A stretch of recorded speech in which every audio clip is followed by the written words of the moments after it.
to make an official missing persons here. Since I've talked to so many officers, everybody she knows, her friends, family, none of them has seen her face or talked to her in over a month. What's your concern? That he killed her. This is Kim, a daughter who's been searching for her mother for weeks. She knocked on every door, called every hospital, begged every officer she could find, but no one has seen her mother, Martha Robin, since midsummer. And today, Kim has brought the police back one last time because deep down she knows something is very wrong. She asked me to report her missing last week. I saw that She call. convinced somebody to report her missing. You want to take all your stuff off? Oh, we have the dog? Do you see him? Hey, buddy. Inside, everything appears untouched. Ask the police! Somebody's been here, because the bell's taken in. Oh, he's been here. The question is what he did to her. Not a single pair of her shoes anywhere around here. If I were you, I'm not telling you how to feel, but this would be a relief. She's not here, but it doesn't look like there's any sign of distress or, all of her stuff's not thrown around. No signs of a struggle, no forced entry, just a quiet, lifeless home. To the officers, it's one more welfare check in a long week. But to Kim, it's the moment she's dreaded most. Because if her mother isn't here, then where is she?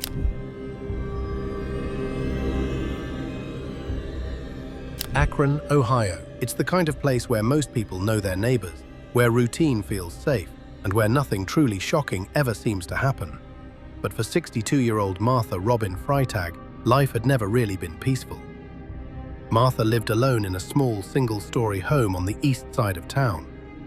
On paper it was hers, the house in her name, the bills paid, the dog named Sammy always waiting by the door. But in reality, she shared the space with a man named David Callahan, her on-again, off-again boyfriend of nearly 16 years. Their relationship had always been rocky. Police knew the address. Neighbors often heard shouting, and friends quietly wondered how long it would take before something truly bad happened. Martha had battled mental health challenges for years, including schizophrenia, and at times she drifted in and out of hospital. David used that instability to his advantage. He convinced outsiders that Martha was unpredictable, unreliable, and often confused. So when she stopped answering calls, it was easy for him to shrug and say she'd gone off somewhere again. But those who knew her best, especially her daughter Kim, knew that wasn't Martha's pattern. Yes, she struggled. Yes, she could disappear for a few days, but never for weeks. Never without telling anyone, and certainly not without her medication or her beloved dog left behind. Kim and her mother had always shared a complicated bond, scarred by years of tension with David in the picture. He resented Kim, called her meddlesome, said she filled Martha's head with paranoia. But Kim knew her mother was afraid of him. She remembered the late-night phone calls, her mother's whispering voice saying, "He's angry again."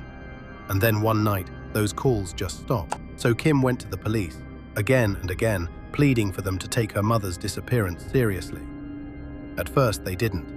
Officers believed Martha had chosen to cut off contact, maybe gone off her medication, maybe just wanted distance. But as days turned into weeks and weeks into months, the silence grew heavier. I don't know if Do you have a key to the house? No.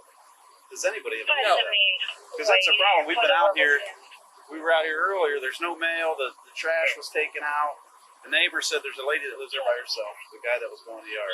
He said the guy doesn't live here anymore. Well, I've watched him walk out yesterday. No, he shouldn't be. Okay. There was a big dispute over this house. But the issue is we were pounding on the door earlier and no one answered.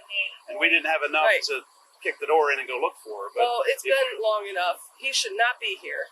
She owns this property. If I need to break in here with you guys here, and if you think she'll press charges on me, that's fine. I want to know what happened to her. She's not going to press charges on me.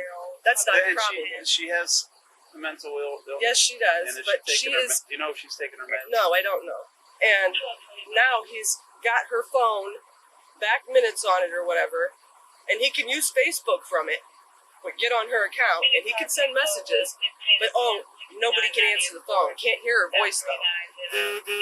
I mean, What would you like to do today, I guess? I'd like to get in there and see because he was selling her stuff on the front So lawn. let me ask you this. Is it schizophrenia? Yes. Does anybody have power of attorney over her or anything No. like that? And down at CSS, they said the last release of information stuff she did for me was in 2016. So that was too long ago. So they can't give you any information. No. But the social worker did sit there right in front of me, call every single hospital there was. I went down to Summit County Jail and asked if she was there. Every hospital. No, that was last week I went to Summit County Jail. No, yesterday when they called all the hospitals? No, that was last week too. I went down there because yesterday when I went down there, they wouldn't speak to me at all. But she's not angry at all these people, everybody she knows. My ex-babysitter, she's saying these messages, which I know are from him, saying that she is with Jehovah's Witnesses and whatnot. I know a mutual witness that she says too. She absolutely all communication stopped whatsoever. What's your concern? That he killed her. When she begged officers to check the house, she hoped to find a clue, a note, a suitcase, something to prove her mother had simply walked away. But that's not what she found. The lights were off, the bed unmade, her mother's purse on the counter. Everything frozen in time, except for one chilling detail.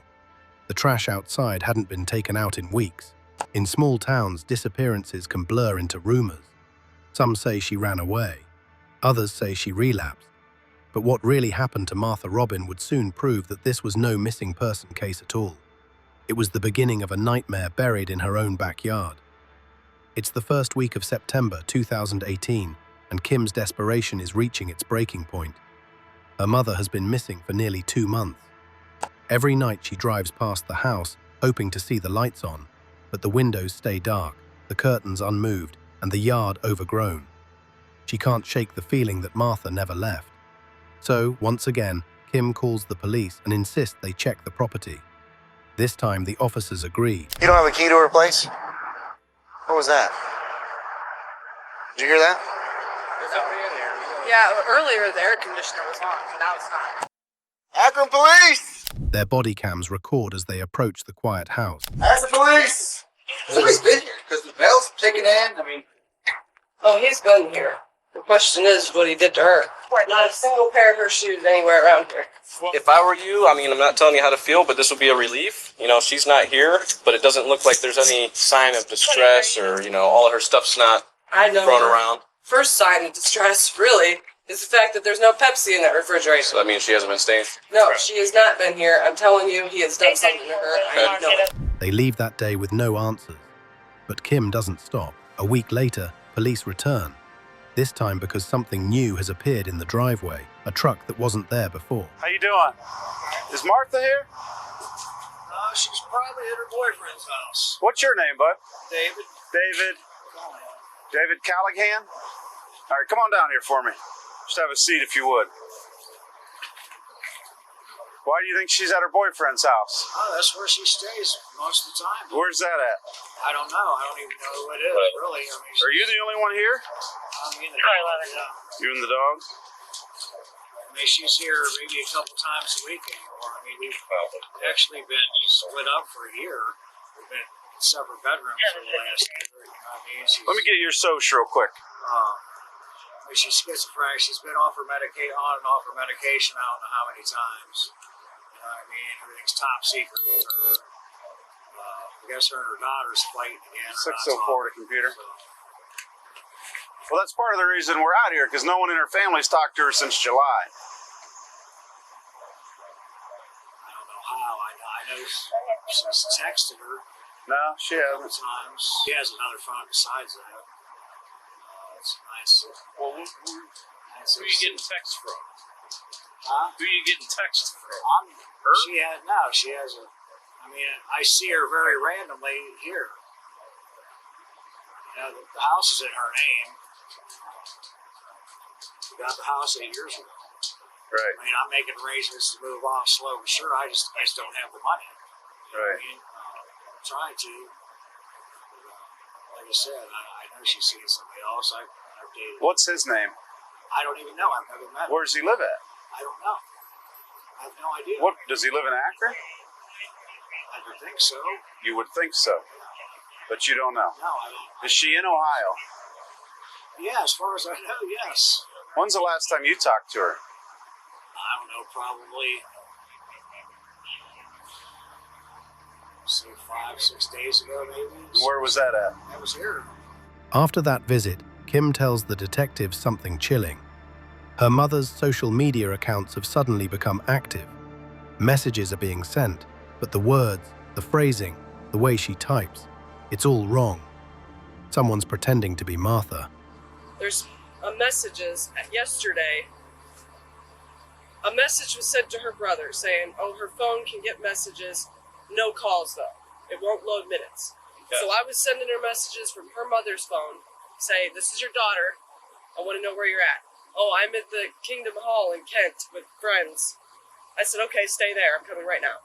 Oh, I'm not there. You don't know where I am. Well, you just said you were there. Where are you? Oh, I'm eating now. Then there's a post on the Messenger. All of her, the way she types is completely different. It's enough to convince detectives they've been played. And all signs point back to David. When they confront him again, his story changes over and over. So you have no idea what this boyfriend's name is? No. You have no idea where he lives? No, I've never met him. Does she get Social Security? Yeah. Who's cashing her checks? She handles her. Okay, well, who's cashing her checks? Car signal 37 not verified, 166 north. So you don't cash her checks? District 1. You don't cash her Social Security checks? No, she doesn't get an actual check. What'd she Pretty get? sure it's direct mom. You have access to her accounts? You haven't been using her accounts, have you? She pays the house note, which is it's only $250. I pay the utilities, and we split taxes when they come in. Because my sister just put it in her name. You just told him that you split utilities. Well, basically, it depends on how much utilities are, whatever happens. So if she hasn't been here, how is she giving you half the money? For the signal 37, two females on scene. She's here randomly No a couple passcode. times a week. I mean, she's District staying 1. with whoever he is. You know, I don't. It's not an issue with us. Like I said, we've been in separate bedrooms for the last year. You know, just 815. we've been together for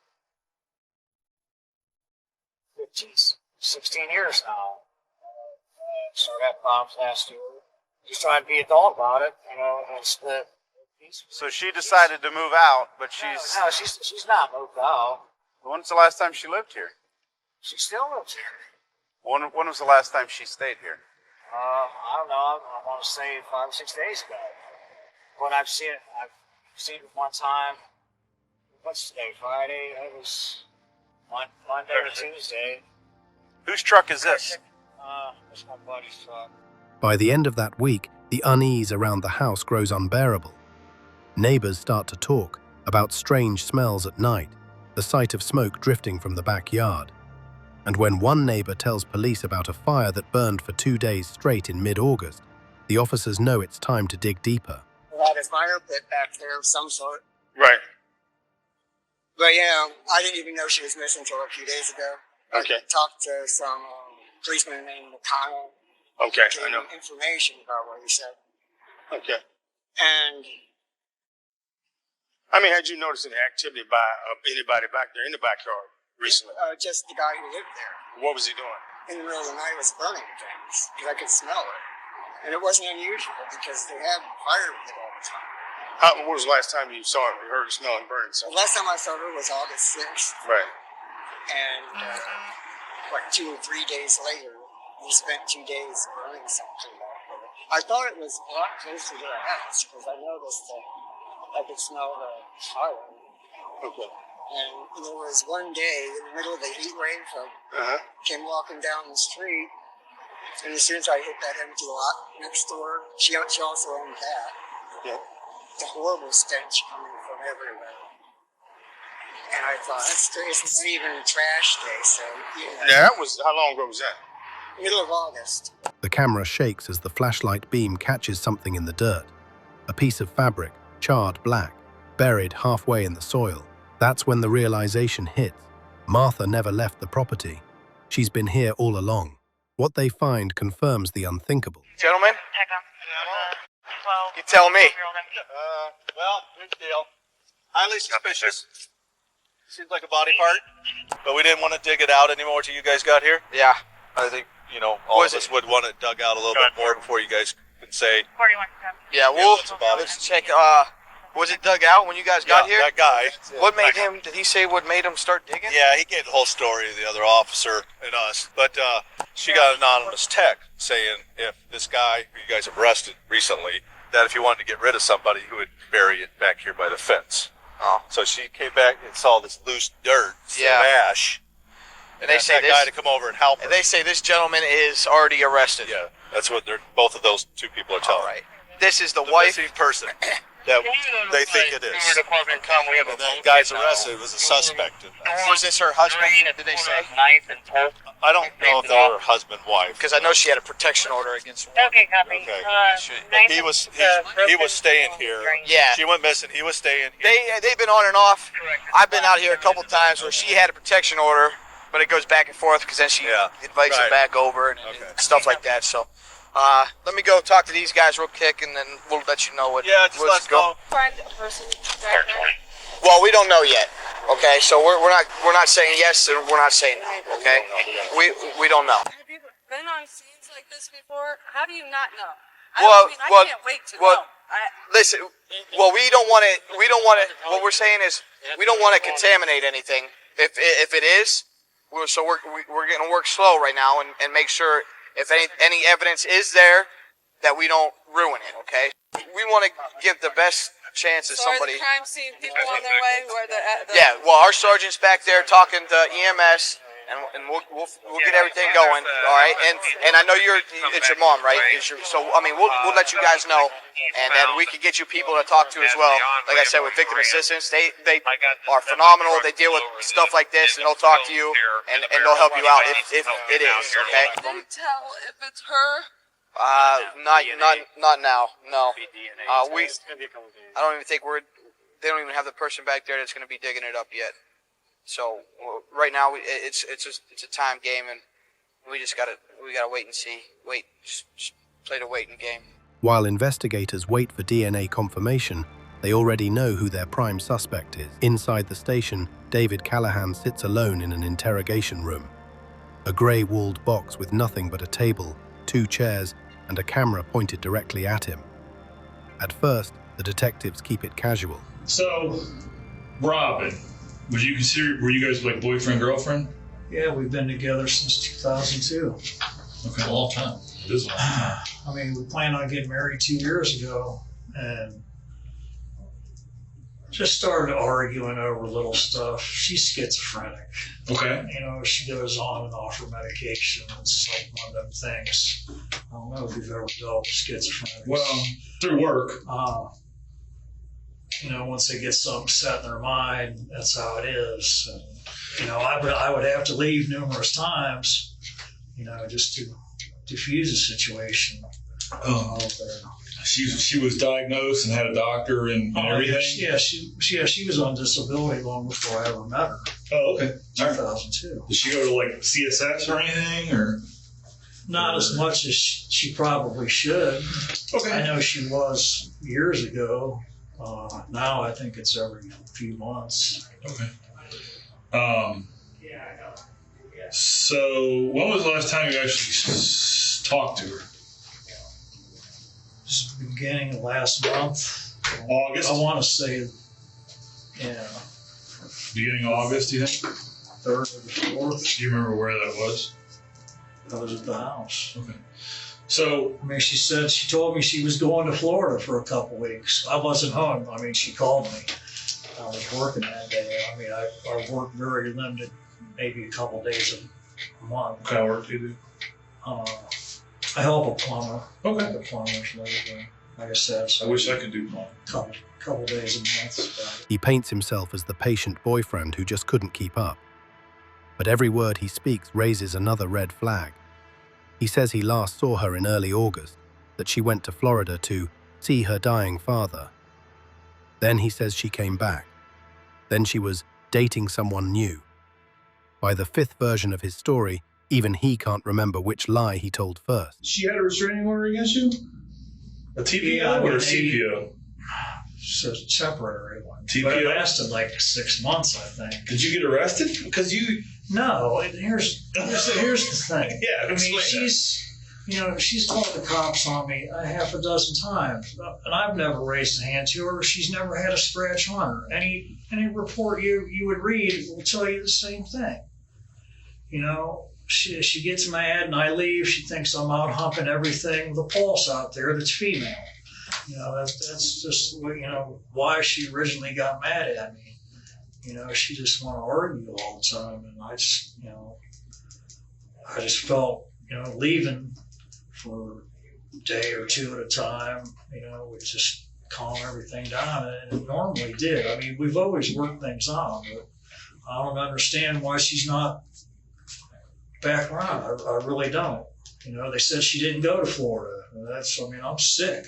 Well, I mean, I don't. Who said that? Her daughter. Oh, okay. I believe she's relapsed on, you know, back to smoke crack again. Because, you know, I found paraphernalia at the house. I mean, tomorrow's her birthday. I tried, I don't know, 3 or 4 times over the last couple of years to get her the 3-day evaluation or whatever they call it. Yeah. You know, the police would come out, the paramedics. She'd be standing on the porch, you know, screaming at them, screaming at me. They tell me she don't fit the criteria for the evaluation. Well, what does? It can be homicidal. So she have to stab me in my sleep or do something, you know, really crazy? Yeah. And they say, well, she's an adult, we can't take her medication, so why don't you leave? Though it did sound like her and Kim had some problems too. Absolutely. I mean, they would go months on end without speaking to each other. It was at one point, you know, Robin didn't even have a phone number to talk to her mom and dad or her for periods of time. Yeah, no, you're absolutely true. I sensed they had some hard times now and then, and it sounded like she communicated with her a lot through her Facebook Messenger. David freezes. He doesn't answer. Detectives shift strategy. They push paperwork across the table, a money order receipt for Martha's mortgage, signed and dated weeks after she disappeared. There's some pieces missing to your story, Dave. And this, why we had you write this out, is the key. So, because that's your handwriting. And that's just that you just wrote your sister's name to me. I brought it back. The problem, Dave. The problem is this is August. And as you know, that is your girlfriend, the love of your life, Robin's handwriting. I said August. That was last month. That is September, where you paid the rent. So we can keep up this farce that Robin is still around. Correct? Okay, I've done this. I've done this numerous times for her. Well, you told me earlier you've never done it. So you've never asked me if I've gotten a money order for her. He did ask you this. I did ask you if you ever made the payment. Yeah. So Dave, I did make the payment. Here's I went the and got the money order and gave it back to her. Here's the question. Here's the You were question. saying you didn't even know how much it was.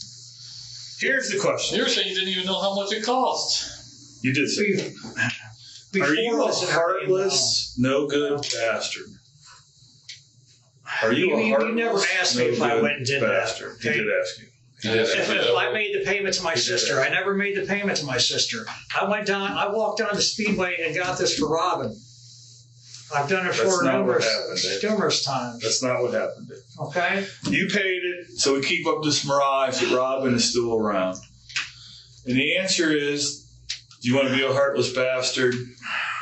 Or do you want some clothes? You want people to claw on with their lives? I'm telling you what I did. Tell us what you did. You're not telling us what you did. Tell us what you really did. That's what I did. Because for whatever reason, she didn't like walking down there or whatever from time to time. And I walked down there and got the money order at Speedway. Okay, they're from Speedway. I know where it's from. Dave, that is complete bullshit, dude. No. Okay. That is complete bullshit.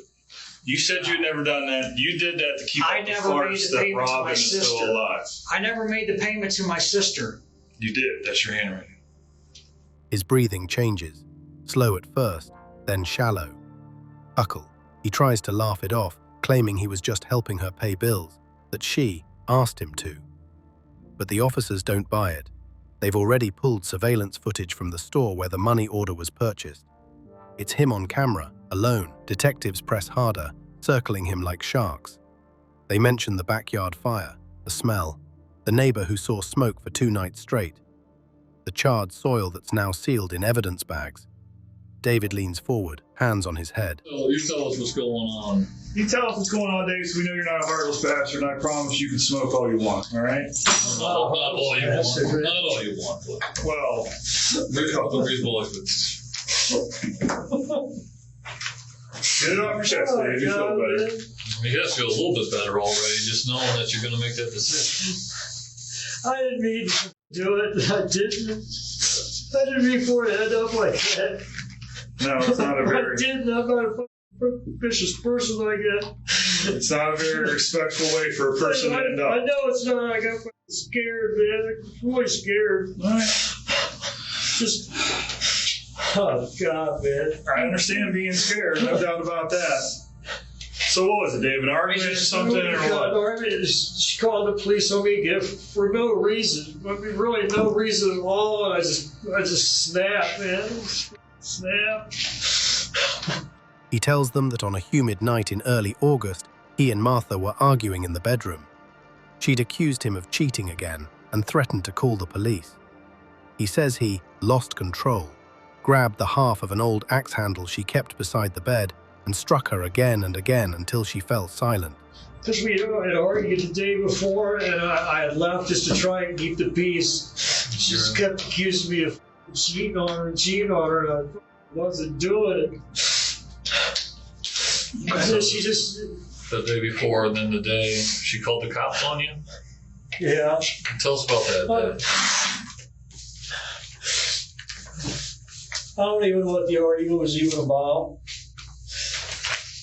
I don't even know what it was about. All right. I didn't mean to do this or I didn't, man. I love Robin. I believe that. 16 years is a long time. Why did you just... What happened, Dave? Oh, God, man. You just got scared, that's why you put her in the fire pit? And... I dug it out. I didn't burn her up.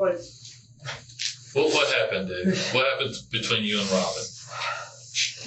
She just kept yelling at me and getting in my face. I hit her. She had... Where were you guys at? It was upstairs. In the bedroom or in the hallway right there? In the bedroom. And you said you hit her? Yeah. Did you hit her with your fist or was it something else? She had just like half an axe handle or something beside the bed. She had it there for a long time, just thinking to protect herself. I don't know, just snap. I don't know why. So you struck her with the half an axe handle? Yeah, I don't even know how many times. Okay. After you struck her, I choked her. Choked. It was over within 2 minutes. Did you use something to choke her or did you use your hands? It's a piece of... I got so scared I knew she was gone. I thought I got a piece of rope. Put a stick on it and try to make sure she was dead. God. The room goes completely still. You can hear the hum of the fluorescent light above them. What happened after Robin was dead? I took her out back and I dug it out. I don't know, a couple feet. And I threw her down in there and covered her back up. The confession is enough. David Callahan is arrested on the spot for murder, tampering with evidence, and abuse of a corpse. By the time the medical examiner confirms the DNA as Martha Robin, every piece of his story has fallen apart. What began as a missing person search has become one of Akron's most disturbing homicide cases. and a chilling reminder of how easily a victim's voice can be silenced behind closed doors. Martha had even filed for a restraining order once, begging officers to protect her. Hi. What's going on? Huh? Did you call us? Yes, I did. What's going on? I'm going to reinstate something happened 14 months ago. Statute of limitation, I think, is 10 years, right? Is it not? Wait. 10 years is 10 years for statute of limitations. They know downtown about it. Some people already know about it. Okay. I called 911 that night, but 2 nights before I called 911, and he didn't come out because he was acting like a madman, right? And then the third night, I called again after it was already from 1 o'clock on, his acts, okay? And then I got a restraining order against him. And then I don't know. What are you doing over there? I'm talking to you. Hey, why are you over there like that? Because I want to be. Okay. Well, I talked to the guy downtown. Okay. But over time, like so many victims of domestic control, she began to believe the lies he fed her, that she was safe with him. And that's what made this crime so cruel. David didn't kill a strained. He killed the one person who trusted him the most. Detectives sat across from him, silent, as he finished his story. When he was done, one of them finally spoke. Hey, just to let you know, they talked to the prosecutor. But right now you're going to be charged with murder, abuse of a corpse, and tampering with evidence.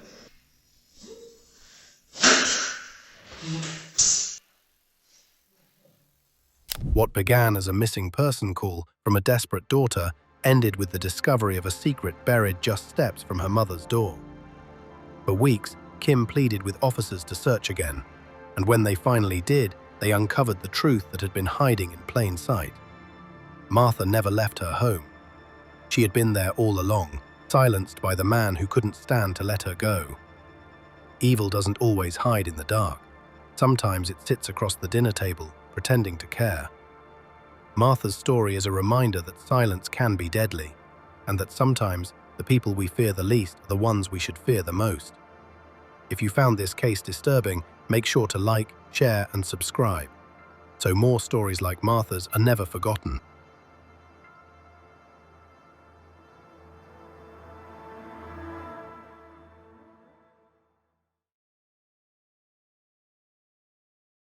He yelled something like, "Oh my God," or something like that. And there was no evidence of any breathing or anything, and I was like, I'm pretty sure she's dead.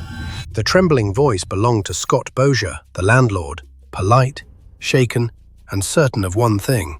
Whatever was behind that bathroom door had been there too long. Minutes after this call, patrol cars rolled toward a quiet Waynesfield apartment. That evening, and she was in the shower then. Okay. And where nobody saw her. Nobody talked to her? I came in today, we're remodeling that one. Okay, yeah. I heard the water running, and I looked underneath the floor, and water was running out. Running out? That should have had nothing more serious than a leaky pipe, and instead carries the weight of a town's first homicide in decades. Hey, Brent. Can we talk to you for a few minutes? Yes, sir. All right. Let's, if you don't mind, if we come over here, and we're going to be in the shade so the sun isn't beating down on our heads. Get my dad over here too? Or no? It's up to you. Yeah. This is Brent Williams, and the woman behind that door is his wife, Erin Mulcahy. By the time police arrived, Erin had been dead for days. And so she's in here? Yes. Okay. Oh, yeah. Okay. Her body lay in the shower, the water still pouring over her, as if the apartment itself refused to go quiet. Brent told officers he'd moved out just days earlier, that he only came back to collect a few things. She just said, "Get your stuff and No, go." I And did. oh, you just. My dad came with me. Okay. Got my clothes. Pulled out. Okay. Let her stay that night. Okay. All right. And did she say anything to you when you left, or nothing at all? No, I just said I was very quiet about it. My dad was with me. He'll vouch that I got my clothes, didn't say a word to her. Sure. And got out. Okay. His father later came with a spare key when the landlord couldn't reach Brent. The guy owns the place calls me. Okay. He said that he had to get in there. Okay. So I said, well, would I be able to tell you okay? He said, as long as you guys are here and go in with me. Sure. He told me about the water running, so he shut it off. Okay. Before you guys made entry, he shut the water off? Okay. So when I go in there, the bathroom doors are closed. I beat on it. Mm-hmm. I opened it up, and I thought I seen her laying on the floor there through the glass door. Okay. And then Jim called you guys. At first glance, it looked like a tragic accident. A seizure, maybe alcohol, maybe fate. But Waynesfield, Ohio hadn't seen a homicide in nearly 60 years, and this one was about to rewrite that record. Because the water wasn't the only thing that had been running. So was the clock, counting down to a secret that would soon surface and tear their story apart. Did Brent really leave before Erin's final moments, or was he the one who stopped the clock? It starts just a few days before Erin's death. The tension inside that apartment had been building for weeks. Arguments, long silences, and one final move that would change everything. Yeah, there hasn't been any other than verbal argument. That's all. Been an argument. No, there hasn't been an argument. Okay. That's why you're here. That's why you're here before something happens. Okay. Well, I can't.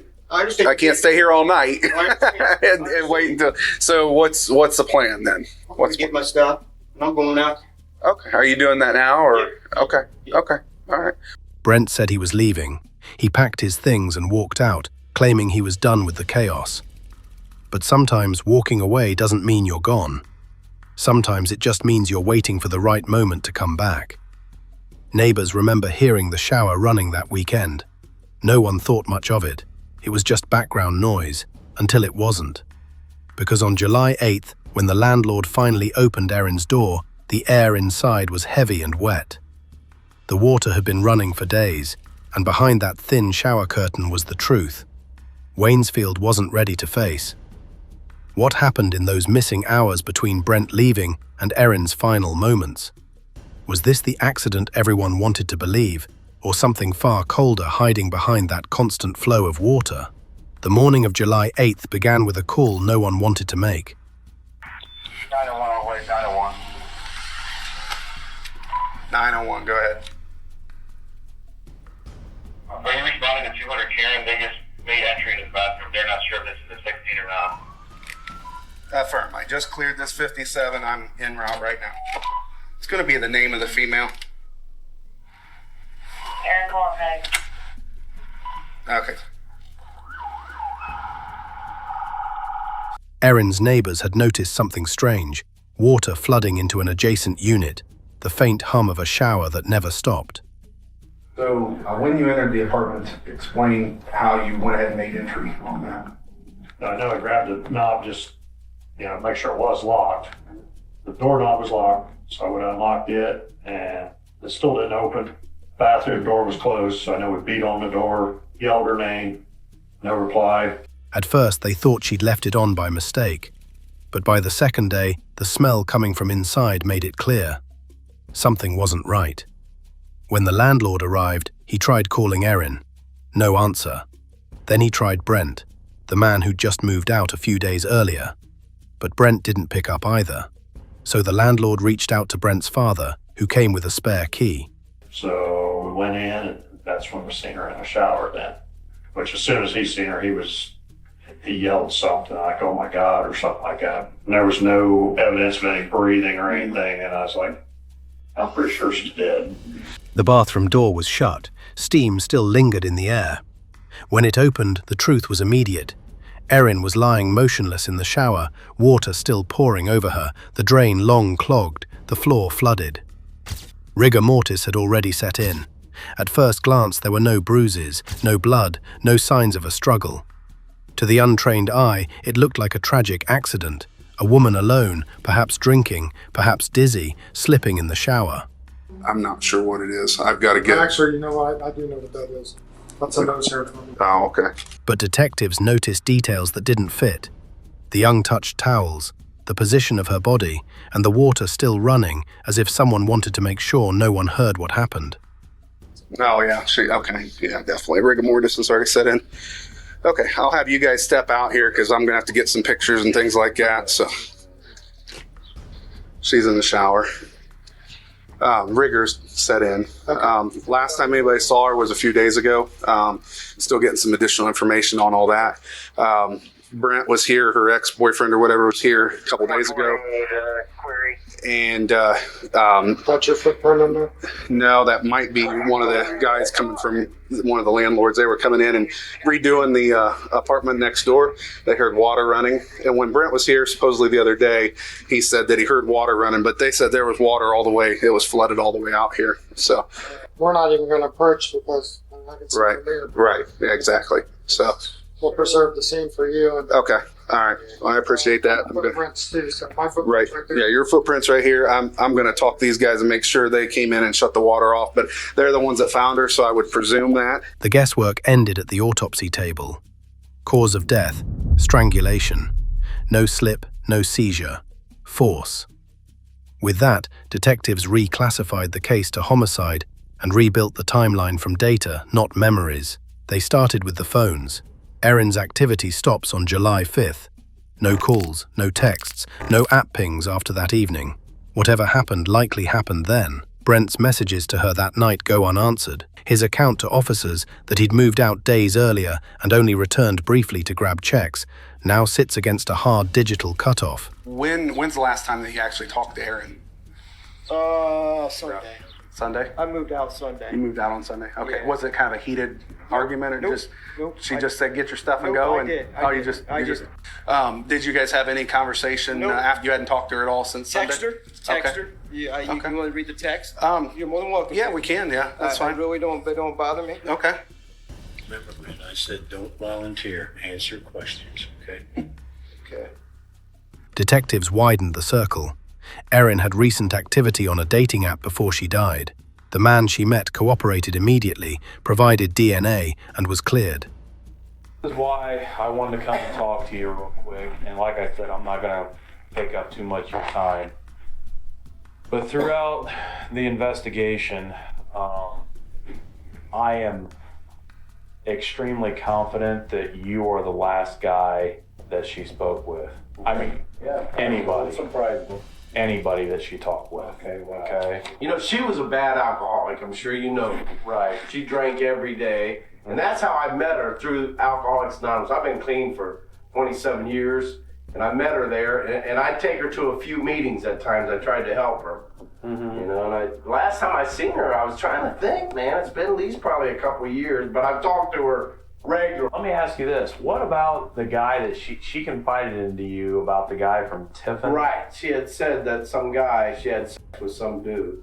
She felt a little bad, but she went ahead and had sex, met some guy on Plenty of Fish? Yeah. I'm not 100% sure, but I'm probably 90% sure that's the one. Does that make me a suspect? It does not make you a suspect. I mean, it don't bother me because, No, you're not a suspect. I mean, if I am, so be it, because I know better. Right. You know. But like I said, I want to be honest with you. I want you to be honest with me. I want to be honest with you. I want to help you find the truth. Right. If somebody killed her. As well as what I want to find the truth. And I think that we're going to find out what happened. What happened or didn't happen.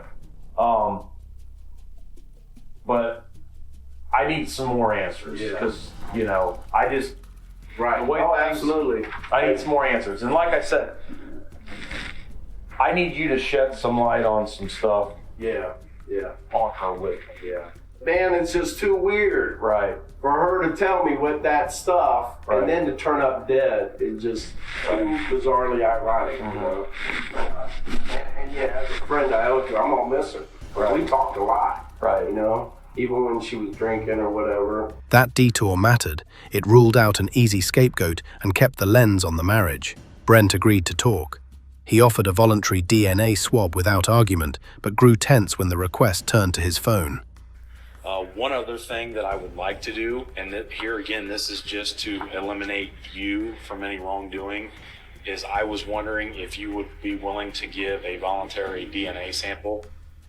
Like For my swab, mom. swab, I'm willing to do that. Yeah, okay, all right, perfectly. Now the other thing that we would like to have, if it's okay with you, is your cell phone, just to go through it to make sure there wasn't any calls or anything. He did that. Yeah, I already showed you myself. I saw the text message, right? I saw the text all I message. got. So are you saying that you really don't want to give up your phone at this time then? Well, I don't want to give my phone. I have no reason to give up my phone. You've seen all the information I got on my phone. Okay. He allowed photos of texts, yet resisted handing over the device. Hesitation isn't proof, but it's a pause investigators don't ignore. They documented it and kept digging. The break came from a new voice, a woman who met Brent after Erin's death. How long has this guy been? He wanted to meet up with me last weekend, and I kept telling him I had to work. Okay.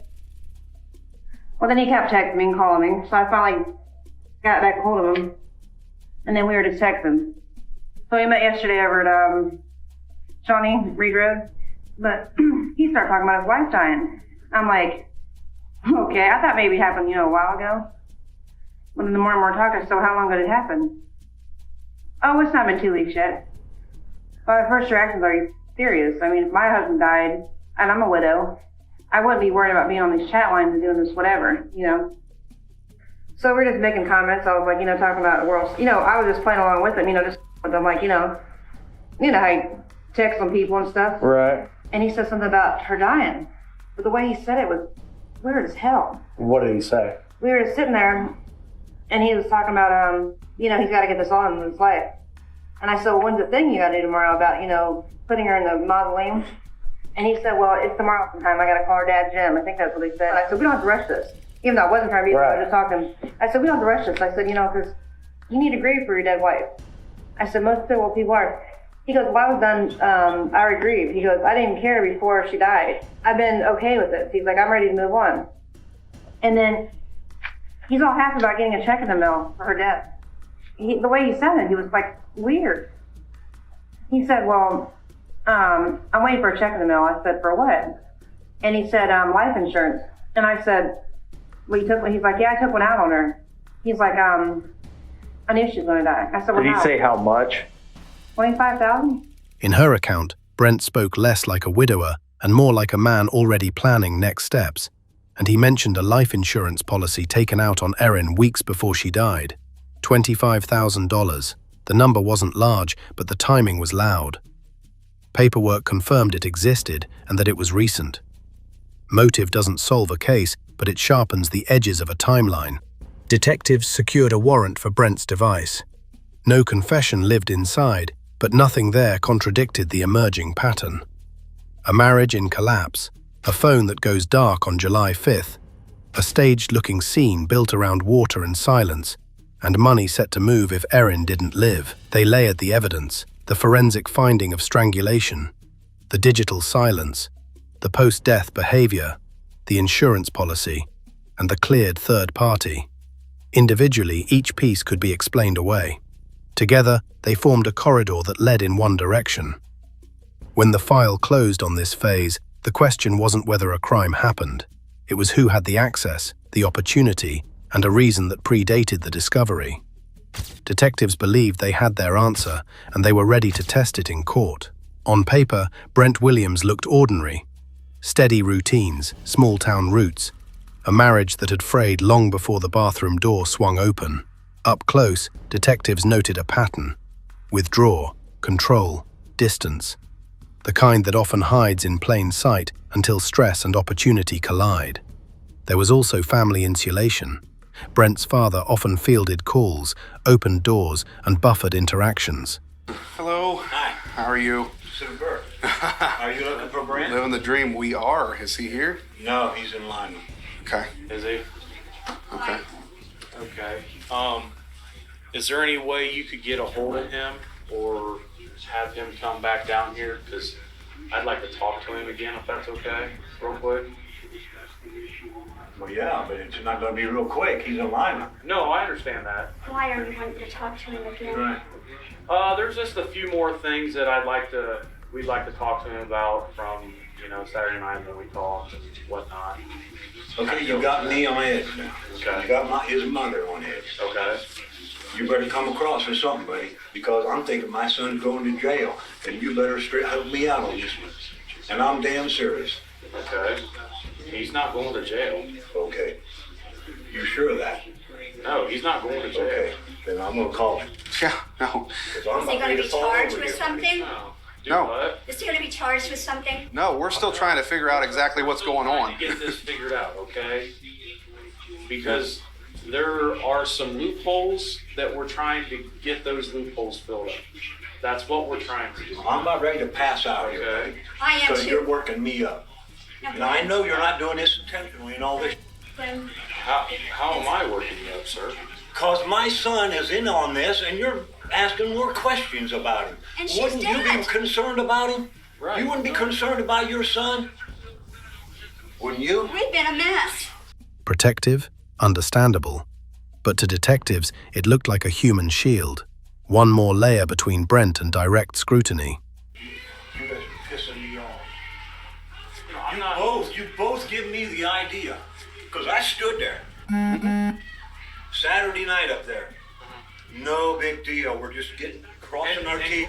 And now you come back. That's all we're doing, though. That's. I don't understand why you're upset. I do. You're acting like you're going to try and put my son in jail. That's what I'm thinking. Tell me if I'm wrong.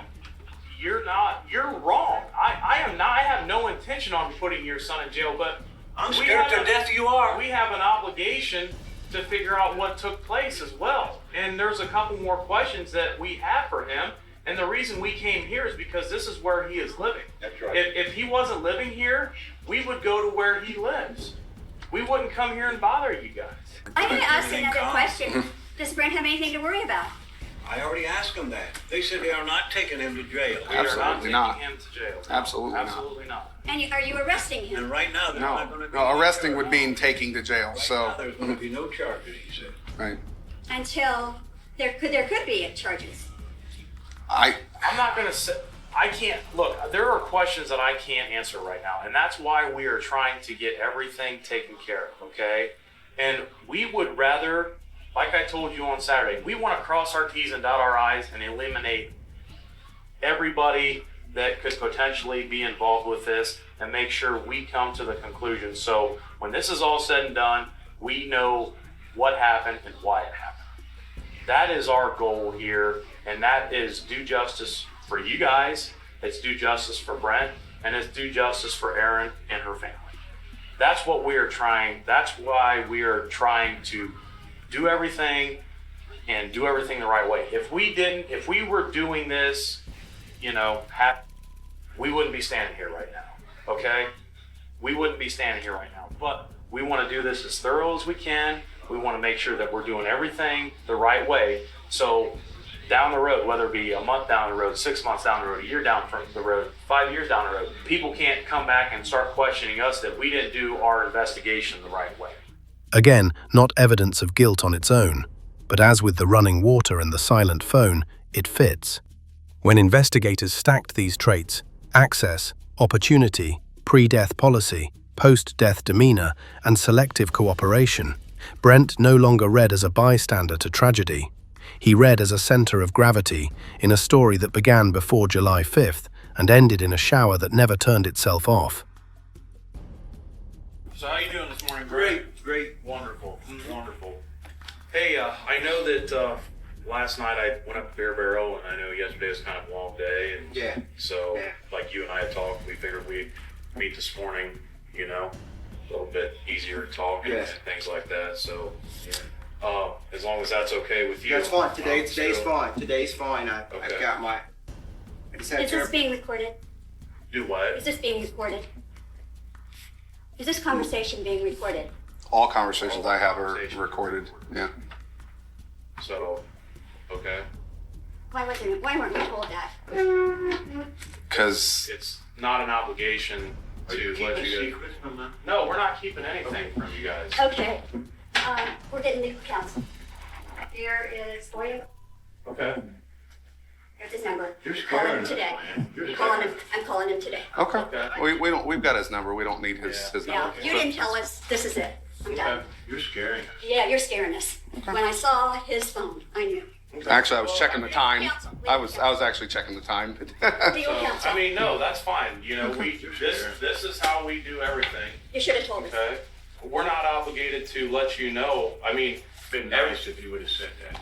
Just like if you get pulled over on the side of the road, you're being recorded always, the cruiser cam and everything else. We're getting legal counsel, all three of us, That's absolutely not a problem. today. No problem. That's not a problem. You should have let us know that. Okay. No, you're not being fair. Okay. Well, that's fine. You're not being You fair. want to stay? I'm gonna call. Pete real quick. Yeah, that's fine. Okay. Why are you calling Pete? Hey, Yes, sir. Why are you calling Pete? Calling. Who you calling? I'm calling the other detective. Why? He's got some paperwork to give to Brent real quick. Okay. I'm not gonna fill it out with that legal. No. That's No, it's not about filling it out. not a problem. We'll be right back. The autopsy confirming strangulation, Erin's phone going dark on July 5th, and the recent $25,000 policy, detectives secured warrants, arrested Brent Williams, and presented the case. Hey, Con! What in Take the it hell? easy. He does go outside and get arrested too, all right? What the hell? I don't care what he's got. You're better. I'll tell you something right now, sir. All right, good. He did not do this. Correct. He did not. Yeah. Stop this! Come on, quickly, first of all, you're arresting me when I didn't do nothing wrong. That's fine. Let's go. Let's go to jail.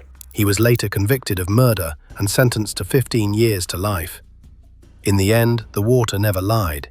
It ran, steady and indifferent, while everything around it tried to pass for ordinary. An unlocked door, untouched towels, a phone that simply stopped speaking. Accidents leave different echoes. This scene echoed intent. Small towns teach you to ignore background noise, fans, showers, neighbors. But it was just the shower that held the truth. Time was being masked, not wasted. A marriage in collapse, a device gone silent, and a policy written weeks too soon. None of it was loud alone. Together, it was a pattern you could hear even under running water.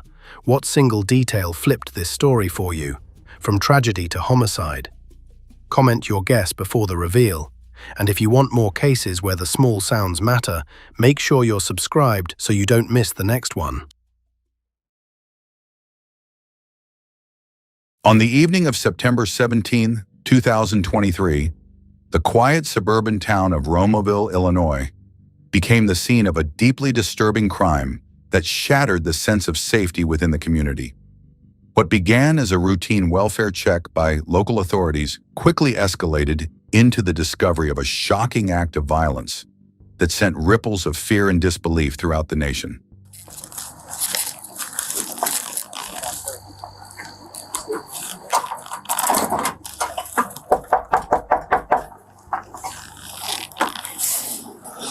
Hey, I got a TV knocked over and a coffee table knocked over. Alright, nothing in this room. I'm saying the lights are off. It's 9 o'clock on a Sunday. And no, there's lights on in the back room. You can see it through that second. Go in the backyard real quick.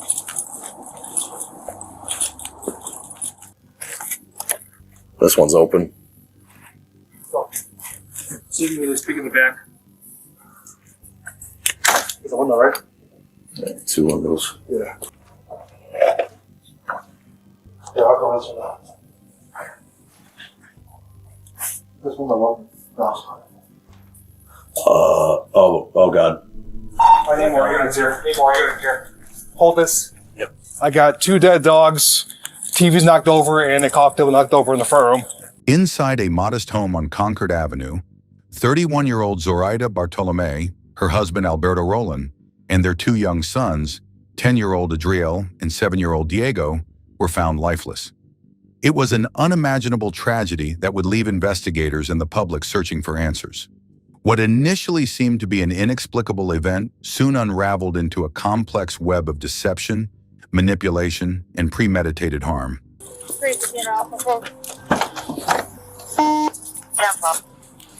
Units from 367. I'm waiting for at least one more to make entry.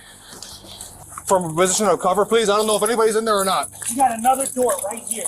Hey, you know what? Hey, one of you guys holding this one of you guys holding the front. There were no other side doors, right? No, not that I know of. Hey, Ron. Yep. Here's what we're gonna do, okay? I'm gonna boot it. We're gonna go nice and slow, all right? Yes, sir. You guys stay right on me? Yep. I'm going over your right shoulder. You watch our 6 as we move through the house, okay?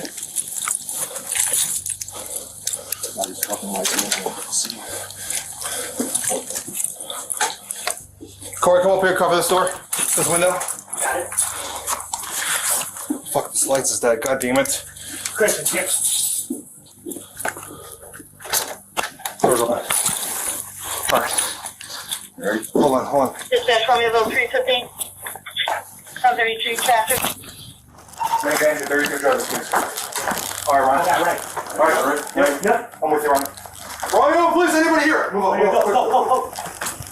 Romeo, please, anybody here? The investigation revealed a chilling psychological game at play, one that involved an intricate scheme of lies, mind control, and emotional coercion.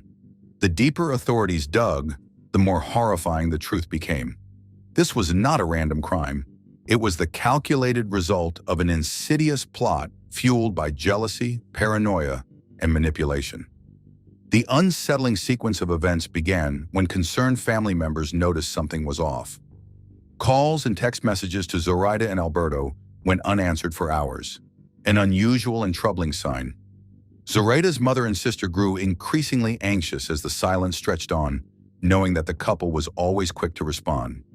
Even more alarming was the fact that Alberto had failed to show up for his shift at work, a highly uncharacteristic absence that further fueled their growing fear. Unable to shake their dread, the family contacted the Romeoville Police Department, urging them to check on the household. I'm calling for my daughter, Zoraida Bartolome. She lives on Concord Avenue, Romeoville, Illinois, and we haven't heard from her or her husband or her children during the whole day. No answering the phone. If somebody can go by the house and check them, because the husband, they called from his work that he didn't show up to work. And he never, he's always at work. Okay, give me 1 second. Did you last hear from your daughter? All day today, I haven't heard from her. But when did you last talk to her? Yeah, last night. Last night? Okay. Mm-hmm. Okay, I'm going to send officers over to check on her, and somebody will give you a call back, okay? Thank you so much. I appreciate it. Oh, no problem. That's what we're here for. Officers arrived at the family's residence on Concord Avenue that evening, expecting to conduct a simple wellness check. But as they approached the house, an unsettling silence engulfed the property. The home, usually bustling with life, was eerily still. The absence of movement inside the house sent a shiver down their spines. Peering through the windows, officers immediately noticed signs of disorder. Furniture was overturned, a television lay broken on the floor, and various objects were scattered in disarray. Something was very wrong. The officers decided to enter the home, not knowing that what they were about to witness would haunt them forever. Inside, they were met with an unspeakable tragedy.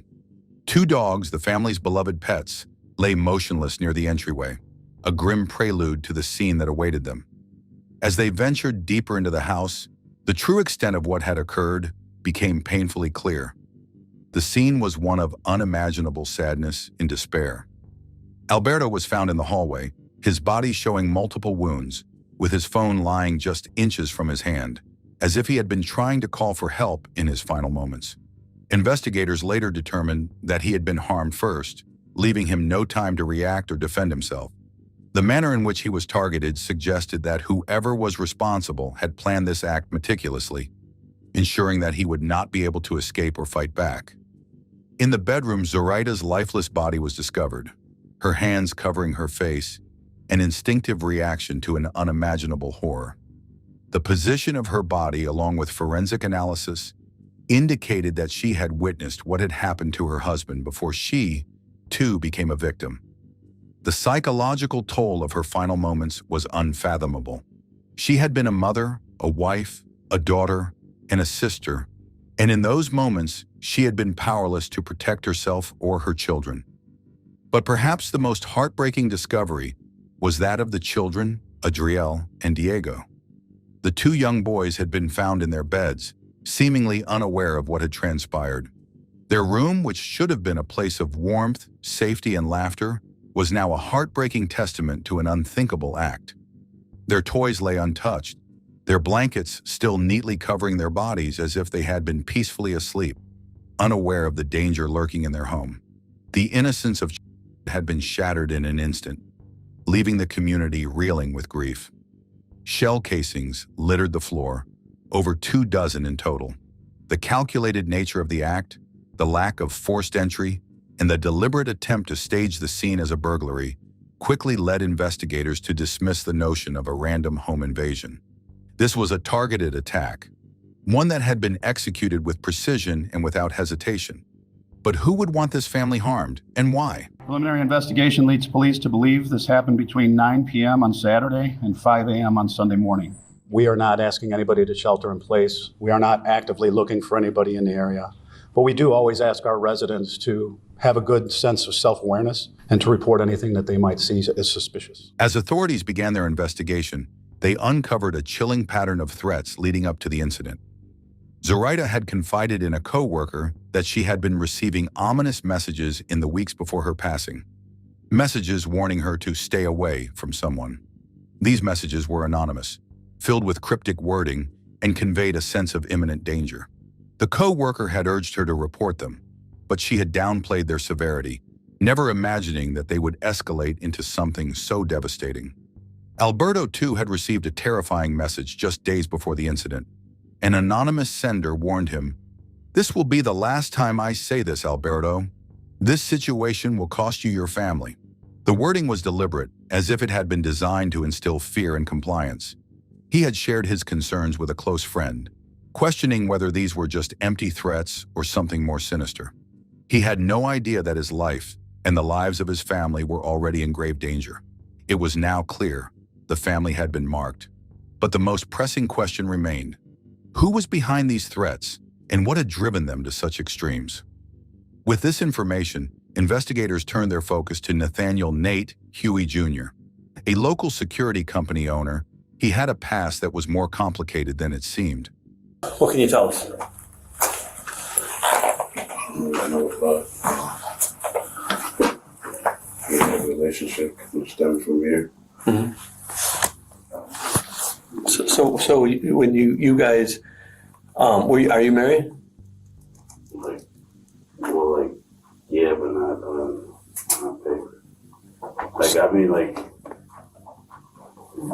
I don't know how to explain it, but yes, but we're not didn't go to court. They official. So church married, but not paper married? Yeah. Okay. Despite running a business focused on protection, Nate was legally barred from owning firearms due to a prior conviction. His background, which included legal troubles and allegations of controlling behavior, painted a picture of a man with a complex and troubling history. When questioned by police, Nate admitted to having an affair with Zoraida, but denied any involvement in the incident. He described her as his angel and insisted he would never have harmed her. However, his demeanor was inconsistent, shifting from defensiveness to visible agitation whenever investigators pressed him on his whereabouts during the night of the crime.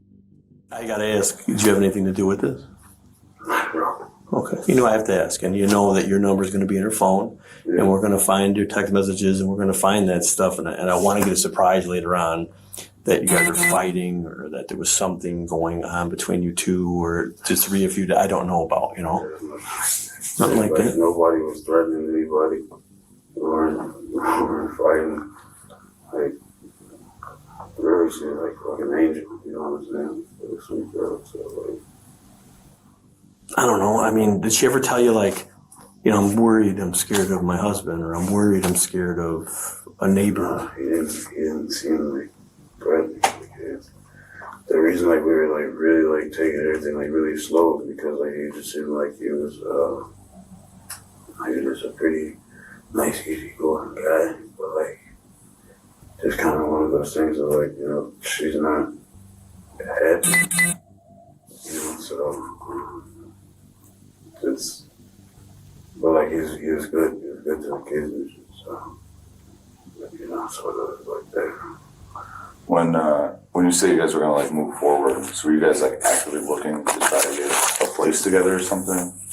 Yeah, but it was slow, just kind of it's only a couple of months kind of thing. So yeah. I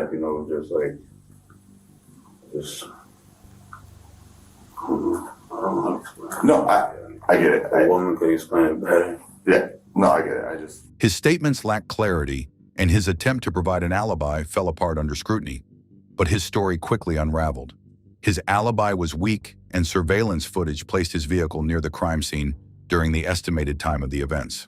Further investigation into his phone records showed suspicious activity, including deleted messages and multiple calls made in the early hours of the morning. What we're asking for is consent to get the text messages off your phone between you and her, to Snapchat or whatever it is between you, so we have both sides of it. We're trying to eliminate you as a suspect, but... It's on the computer, right? You can get it on the computer. No, we have to take the phone, we plug it in, we take it out, and we give your phone back. Oh, I don't have anything in there. That's even better. No, I believe you, but, well, yeah, I mean, just let me see it. And why I asked is the bosses called right away. They were like, well, they're like, we'd like to see if we can get the stuff, from your end back that way, and see if maybe maybe your husband got wind of it and pulled it off or something. So we was going to take a look. I mean, on our side of it, we can get a search warrant, to go through the phone, and it's take a little longer.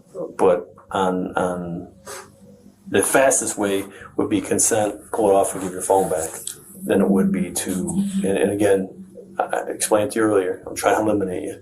Yeah. I mean, we have a deceased girl, and her last fling or boyfriend or whatever is you, and I'm sure that if you're an outsider looking in, who's your suspect? I mean, and so I'd like to eliminate that. I'd like to say, well, no, we looked through stuff. He didn't have nothing to do with it. We're done with it. I'd rather you guys just go on the computer. I agree with you, but again, there's it would take us a couple hours to pull information off the phone that could eliminate you as a suspect, like right from the start. It's up to you. It feels like you're pretty suspect enough, man. Well, how about this? How about I come see you guys later today after work or something like that? Because I got fucking other shit in there that I don't necessarily want you to be like looking at. You know what I'm saying? I understand. But again, I promise you, I don't care what you look at. No, it's not like fucking like freak shit like that or anything like that. One last thing, before we drive out of the parking lot, will you give us consent to look in your Denali just for like blood or something? There's no blood in my car. I haven't done anything. I believe you, believe but you. it's Believe you. so now we're at the point where we just got to check off everything off our list, so that there's like I said, dude, you're in a relationship with her, and that's what we're going off of. Okay. Yeah. And we want to be as thorough as possible, and part of being thorough is that we just want to take a look inside because. That's just the route that I would rather go, guys. I don't mean any disrespect. I promise you that. I'm just saying, like, I think it's just better if, at this point, now I speak to a lawyer. This is insane. It's crazy. Yeah, I get you. I get you. It's not, I don't doubt that you're going to do your homework. I want you to do your homework. But I'm just telling you, like, yeah. Like, you just had this fucking 4 people who have been fucking hurt. Yeah. So, I want to make sure that I'm not fucking, like, I don't know, walking myself into some shit. I don't know. Yeah. I don't know what's going on. Like, it's like, it's kind of alarming just because you guys have come back so many times. I know. Trust me, we didn't want to do that. The bosses told us to do it. We weren't looking forward to doing that. We just unfortunately, we got stuck doing it. So we're going to go. Like I said, you got my card. If you could really stop by today, we'll help out a lot. It'll get you off our list so we can be done with that. I'll bring the fucking car. I'm not going to watch it. Yeah. There's nothing like, you can swab and shit and everything. You'll see. I believe in that. There's nothing in my car. I believe you, dude. Like, I want to. I believe you, man. Yeah. We want to solve this more than anybody, dude. No, but I mean, it's not even, really, I'm not even, not saying, I need you to say I believe you. I'm just telling you. As authorities examined his past, they discovered something even more alarming. He was not acting alone. There was another individual who had been playing a far more sinister role in orchestrating the events that led to this tragedy. Investigators initially suspected that Nathaniel Nate Huey Jr. had acted alone.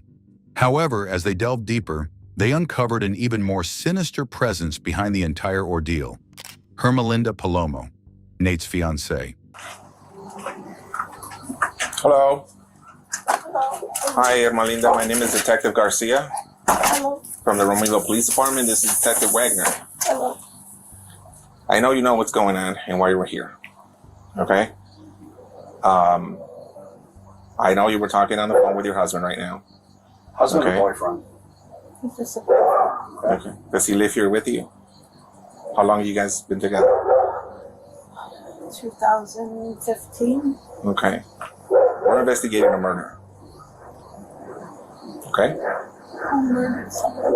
So, we have in our possession some phones, okay? And in those phones, we're doing what it's called a phone dump. So what happens is if anybody's talking on a text app that you can download, for example, Text Now, we can retrieve those messages. Okay. We have retrieved those messages, all right? We've read them. They're pretty clear that somebody's pretty upset at the victim, okay? Is there any way that these text messages are gonna come back to you? Or your name or your phone or anything associated with that? Okay. We'd like to speak with you without him present. Are you okay with it? I'm not saying go out. I'm not saying go in the house, but we can talk with you out over here. If you're okay with that, we can go over by my car if you'd like. Let me get my jacket. Okay. For over a year, Hermelinda had manipulated Nate into believing he was the target of an international crime syndicate. Through a network of fake phone numbers, anonymous messages, and fabricated online personas, she convinced him that dangerous individuals were surveilling him, and that Zoraida was a traitor who had put him in danger. She meticulously planted the seed of paranoia in his mind, feeding him lies until he felt he had no other option but to act. Why are you scared of him? Oh, I'm not scared. Well, Okay. Why are you scared right now? because when I called him, because I was scared, I didn't know where he was. Okay. He said, someone's following me. Okay. So I called. And then I heard him say, why are you following me? Do you want to search the car? And then someone said to him, there are messages from you, and it's because her husband found out you were having an affair. And I didn't know that You didn't know what? he was having an affair. Okay. When did you find that out? Right now? Just right now. Okay. When's the last time that he had an affair? Because I know this is not the first time. No, it's not. Okay. When's the last time you knew he had an affair? When we first started dating. 2015? 2015 to maybe 17. You believe he's had multiple or many affairs while you two have been together? I was hoping that they were done because I was hoping to trust, because you have to. When you find out about him, like what happens? You guys get into arguments? Do you talk to the women that he's having affairs with? No, for what? I don't know. No. Leave your man alone kind of thing? No, I'm too old for that. I'm- I'm 50 years old. There's no reason for me to, no. And quite honestly, it's not the female's fault. It's his fault. Right. So no. Text message records and social media interactions revealed a calculated effort by Hermelinda to maintain complete control over Nate's perception of reality. What about a man by the name of Alberto Rolon? Have I ever heard of a man? Yeah. No. Okay. Have you ever met Zoraida? No. Have you seen a picture of her? No. So that name comes up to you because you saw it. Well, really, that name stuck in my head because that night I thought, are you cheating on me? Was the person calling? They're calling in. Okay. More than once. And it was a long name. I thought it was Bartholomew, actually. Mm-hmm. It was a long name, but So when we asked your husband if he knew this person, Zoraida, he said, I've never heard that name. Why would he be lying to us? I don't know. I don't know. Should I believe him? I don't know. Please don't tell him I said We're not this. going to tell him anything. I thought that you guys said to him he was having an affair. Somebody said he's having an affair. Okay. Well, that is probably very accurate. You guys are here for something else, and I'm making it about cheating, and it's not. Well, I mean, it could be. I mean, So are you guys saying that you're trying to find out if he killed the husband? We're trying to find out who was involved. So we're talking to everyone. We're talking to you. We're talking to him. We're talking to other people because, as you may be aware, people lie to the police, right? So we don't know who's lying. Gotcha. What I would like to ask you is, on either Friday or Saturday night, did he go out with his friends? No. did he work? Friday night? No, he was with me. Saturday night. No. She convinced him that he was constantly being watched, that Zoraida had betrayed him, and that if he did not act soon, his own life would be in jeopardy. Investigators later discovered that she had gone as far as using burner phones to send threatening messages to Nate, pretending to be members of a fictitious criminal organization. So, Did you go anywhere Saturday night then? no, I was home. Well, it wasn't night, it was afternoon. No, I did not. I was here. I understand this is not about an affair, but for me, it's about an affair.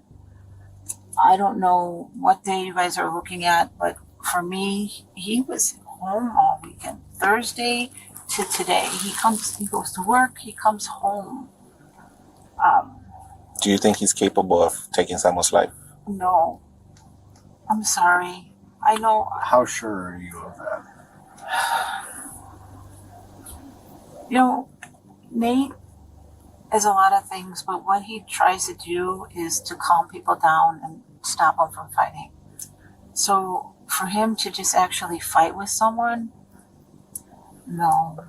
Remember when we first met you at the door, I told you that we had some text messages Yes. with phone numbers, and we're going to find out who those phone numbers belong to. Is there any reason why those numbers will come back to you? Are you sure? Are those my numbers? I don't know that yet. We're looking into it, but what I'm saying is there any reason why they would come back to you? No. As the walls closed in, Nate and Hermelinda realized they could no longer evade capture. Instead of surrendering, they chose to flee. They were tracked to Oklahoma, where they were seen purchasing burner phones, hair dye, and other items intended to alter their appearance. The evidence indicated that they were making desperate attempts to avoid detection. Authorities quickly closed in on them, leading to a dramatic high-speed pursuit on Interstate 44. Nate, behind the wheel, recklessly maneuvered through traffic in a last-ditch effort to escape. The chase ended in a catastrophic crash, rendering their vehicle disabled. As law enforcement officers approached, they made a devastating discovery. Nate and Hermelinda had taken drastic actions to avoid capture. Even though the primary suspects were no longer a threat, investigators continued unraveling the deeply unsettling layers of the case. What they found was nothing short of haunting. Hermelinda's psychological manipulation had turned Nate into a pawn in her elaborate scheme. She fabricated threats, created an illusion of danger, and led him to believe that eliminating Zoraida and her family was his only chance for survival. Hermelinda's influence over Nate was profound, revealing how deep psychological control can lead to devastating consequences. She orchestrated events from the shadows, weaponizing paranoia and deception to manipulate him into carrying out actions he might never have considered on his own. This tragic case stands as a grim reminder of how dangerous psychological coercion can be when left unchecked. The Romeoville case left a deep scar on the community. A family was lost, not to random violence, but to a meticulously planned web of lies and deceit. The heartbreak lingers, and for the town of Romeoville, the impact of this tragedy will never be forgotten. This case serves as a powerful reminder of how psychological manipulation can drive individuals to commit unthinkable acts. It underscores the importance of recognizing signs of control and coercion before they escalate into tragedy. Communities must remain vigilant, supporting those who may be vulnerable to such influences and ensuring that justice prevails. Thank you for watching. If you found this story compelling, please like, share, and subscribe to our channel for more in-depth crime investigations and analysis. Your support helps us continue to bring these important stories to light. Stay safe, and we'll see you in the next video. If their family members are watching this right now, what do you say to them? Look into the camera right now, and if they're watching, what do you say to them? I'm sorry for their loss, and I hope that you can find it in your heart to forgive me. And I'm so sorry, and I never wanted this to happen. In the serene, picturesque town of Jupiter, Florida, the rhythm of daily life was about to be upended in the most unimaginable way. The quiet coastal community was accustomed to peaceful evenings, with its sun-kissed shores and friendly residents. For Austin Harroff, a 19-year-old sophomore at Florida State University, the night of August 15, 2016, started like any other. How's it going, guys? Nothing in life worth having is easy. Remember that, guys. You remember that? You remember that? Known for his easygoing demeanor, Austin was a typical college student, good-natured, sociable, and always looking to enjoy life.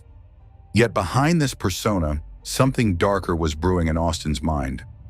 That evening, Austin casually told his family he was going to hang out with friends, but there was a strange tension in the air. Young man beating up a woman across the street.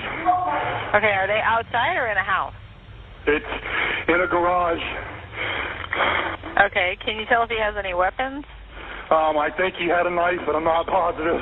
Hello, ladies and gentlemen. I'm about to perform Hound Dog by Elvis Esquire Presley. You know, the king. All right, thank you very much, and prepare to listen. His words seemed off, as though he were hiding something. His mother, speaking about the hours before the incident, later recalled that Austin was acting oddly, even though nothing overtly alarming had happened. After a few hours with no word from him, his family grew concerned. You called 911 later on that night, and you said that he was missing. It was not like him to disappear without so much as a text. A simple, "I'm okay," was something they had come to expect. But on this night, that reassurance was missing. By the time the sun had set, the Harroff family's worst nightmare was beginning to unfold.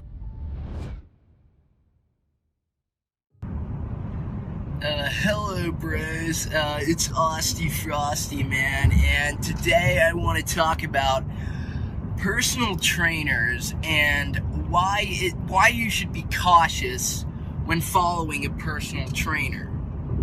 First off, a personal trainer doesn't have the same body as you. That's the first point, okay? Personal trainers are themselves, and they found out what worked for them. They went through the trial and error. They did their research, and a lot of them don't even look good, man. That's the funny part, man. You gotta listen to the personal trainer's advice, but you gotta find your way too, man. You gotta learn for yourself. You can't just hope and pray that someone is just gonna give you all the resources that you need, because it's just not gonna happen, man. Austin Harroff, a 19-year-old former Florida State University student, had been experiencing a downward spiral in his life. Once described as a gentle and well-behaved young man with good grades, Harroff's behavior had become increasingly erratic in the weeks leading up to that fateful night. I'm not a scientist, bro. But I know how stuff works. I mean, you can call me God if you want to. The God of fitness.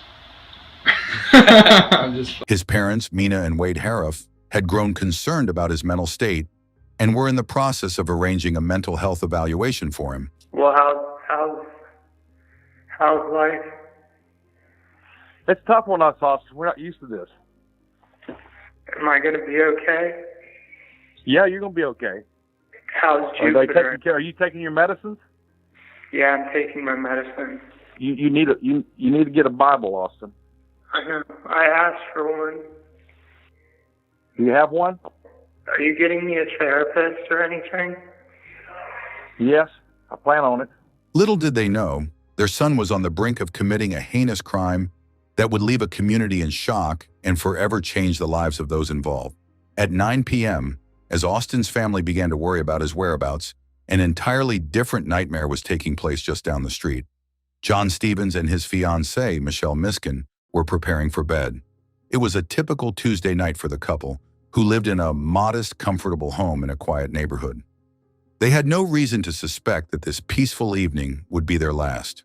The night was warm, and the sound of crickets and rustling leaves filled the air.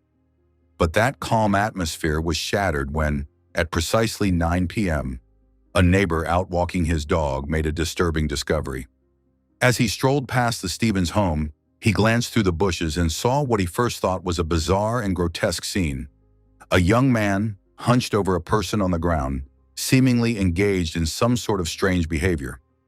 The more the neighbor looked, the more he realized with horror what was happening. Austin Harriff, a figure he recognized from the neighborhood, was literally gnawing on the face of another human being, Michelle Miskin. The sight of it was so shocking that, for a moment, the neighbor froze in disbelief. Was he seeing this right? Was this a nightmare come to life? This was no random attack.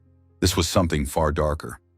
The neighbor instinctively began rushing toward the scene, his heart pounding in his chest. But as he moved closer, Austin suddenly looked up. His eyes were wide, glazed over in a vacant, almost primal manner. His expression lacked any sign of humanity, replaced instead by an eerie emptiness. There was no recognition, no sense of remorse, just an unfeeling stare. A chill ran down the neighbor's spine as he realized the danger he was in.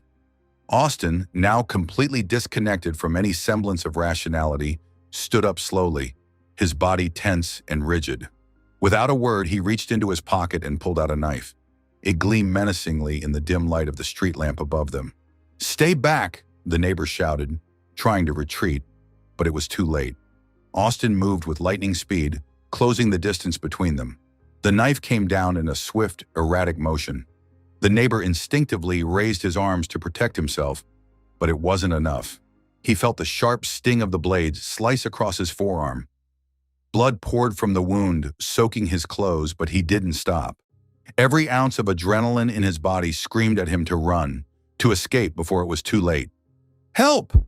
Someone, please!" he yelled, his voice breaking.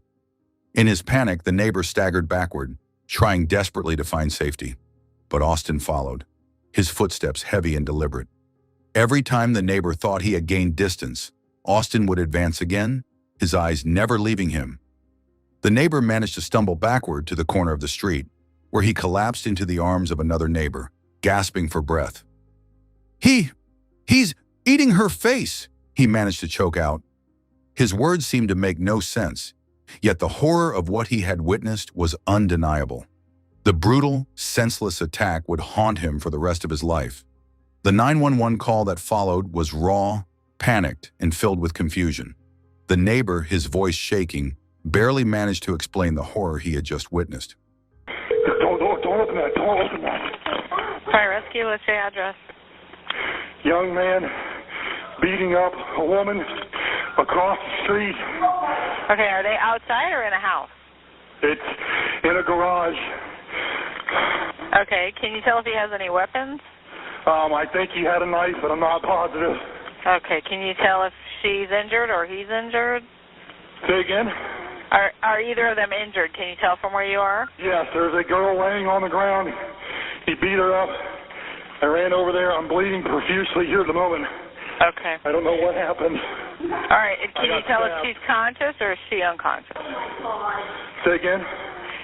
Can you tell if she's conscious? No, it does not appear so, no. Okay, and what kind of injuries do you have? I've been stabbed in the back. With a knife? And where is he? Is he I think in the area in the garage, right across the street from my house. "There's a man attacking a woman," he cried, barely able to catch his breath. "I don't know him. He's stabbing me." His words were frantic. Each one rushed in an attempt to get help before it was too late. Sir, what did the guy look like? Was he white, black, Hispanic? He is white. You know how old he is? About 25 years old. And what was he wearing? Shorts and a t-shirt. Do you know who he is? I have no idea. Does he live at that house, or? No, he does not. And you said you definitely saw a knife, and that's what he hit you with in the back? No, I did not see it, but my wife's looking at my back, and it appears I got punctured. Yes, bad. In the neck, in the head, three puncture wounds. Okay, we got units en route, okay? Okay. All right, just call us back if anything changes, all right? All right, I'm bleeding pretty bad. So okay, we got an ambulance and everybody en route. Just stay right there and stay calm, okay? Okay, thanks. All right. The operator, trained to stay calm in chaotic situations, tried to reassure him, but the terror in the man's voice was impossible to ignore. Stay with me, sir. I need you to tell me exactly what you saw. Is the attacker still there? The operator asked. There was a pause, a long, drawn-out silence, before the neighbor's trembling voice came through again. He's eating her face. Please, hurry, please. The operator's voice grew more urgent as they gathered as much information as possible, but there was little they could do from their end, other than dispatch officers and paramedics to the scene. As the minutes passed, the situation deteriorated further. The sounds of police sirens grew closer, but with each second that passed, the hope of saving Michelle faded. The community, which had once been a tranquil haven, was now grappling with the reality of a crime so violent and unthinkable that it felt like a scene straight out of a horror movie. In the home of John Stevens and Michelle Miskin, the scene was utterly horrific. The initial attack was brutal, but the extent of Michelle's injuries was more gruesome than anyone could have imagined. The marks left by Austin were savage. Her face, once a defining feature of her beauty, had been torn apart, torn open with unnatural force. John, who had tried to protect her, bore the brunt of the attack as well. His body was found not far from Michelle's, and the sheer violence of the assault left no room for survival. The first responders arrived at the scene to find a bloodbath. No attempt at understanding the brutality could have prepared them for the carnage they encountered. Michelle was rushed to the hospital in critical condition, but the injuries were too extensive. The doctors fought desperately to save her, but Michelle succumbed to her injuries hours later. John's death was confirmed almost immediately. Neighbors, friends, and even the police, still in shock, had difficulty processing the violent, random act that had claimed 2 lives. John and Michelle had been pillars of the community, generous, kind, and well-liked by all. They had no enemies. No one could fathom why they were chosen to be the victims of such a horrific crime. The investigation into the horrific murders of John Stevens and Michelle Miskin began immediately after the 911 call was made. What initially seemed like an ordinary case quickly spiraled into something far more sinister. When police arrived at the scene, they found John Stevens' body near the front door, brutally attacked with signs of extreme violence. Michelle Miskin's body was discovered in a nearby room, also showing similar signs of a savage assault. Both victims had been mauled beyond recognition, their injuries so severe that it was unclear at first how they had died. As investigators combed through the crime scene, the initial shock began to give way to more chilling questions. What had driven a young man, seemingly out of nowhere, to commit such a violent and senseless act? The answer came in pieces. Austin Harroff, the 19-year-old suspect, was soon identified as the person responsible for the murders. His location was quickly traced, and he was found near the scene, incoherent and covered in blood, disoriented but seemingly unaware of the magnitude of his actions. When police tried to question Austin, they were met with bizarre responses. He appeared confused and out of touch with reality, with no recollection of the events leading to the deaths of his parents' friends. He had been acting strangely in the days leading up to the murders, withdrawn, erratic, and even reportedly hearing voices. Family members told authorities that Austin had been suffering from mental health issues, but no one could have predicted that it would escalate to such violence. As the investigation unfolded, it was revealed that Austin had been using a combination of drugs, including hallucinogens like flakka, a synthetic stimulant known to cause extreme aggression and delusions in those who take it. However, the defense team later argued that Austin's mental state was significantly compromised by his underlying mental illness, not just drug use. They suggested that he might have been in the midst of a psychotic episode triggered by the drugs, but with an underlying, undiagnosed mental disorder exacerbating the situation. The evidence, including Austin's erratic behavior and incoherent statements to police, suggested a level of mental disturbance that would later become a central element in his defense. Investigators also uncovered disturbing texts and social media posts in the days before the attack, where Austin had expressed feelings of paranoia and the belief that he was being controlled by dark forces. The chilling aspect of this investigation was how Austin seemed to have disconnected from reality entirely, and it raised more questions about his mental health history. Forensic experts confirmed the brutal nature of the crime, stating that the injuries inflicted on the victims were not just random acts of violence, but appeared to be motivated by a deep-seated rage. The mutilation of the bodies was unlike anything seen in typical violent crimes. Investigators were left wondering if Austin had planned this attack or if it was a moment of uncontrollable insanity. They would later have to reconcile Austin's actions with his psychological state, as the line between murder and mental illness became increasingly blurred. The case prompted a wave of local and national attention, as the details of the investigation and the young man's mental health struggles were revealed. For the community of Jupiter, the investigation's conclusion was both heartbreaking and unsettling. How could someone so young, with so much promise, spiral into such violence? The question would linger long after the investigation ended. As Austin was escorted to the police station, his erratic behavior only deepened the mystery. His mind appeared to be miles away, lost in some unknown fog. His family, shocked and heartbroken by what their son had done, began to come forward with more information. They explained that Austin had been battling mental health issues for years, although he had never shown signs of being violent. His mother, in particular, seemed to struggle with understanding what had happened. She explained that just days before the incident, Austin had been unusually withdrawn, but had seemed perfectly normal otherwise. He had no history of criminal behavior, no signs of violence in his past.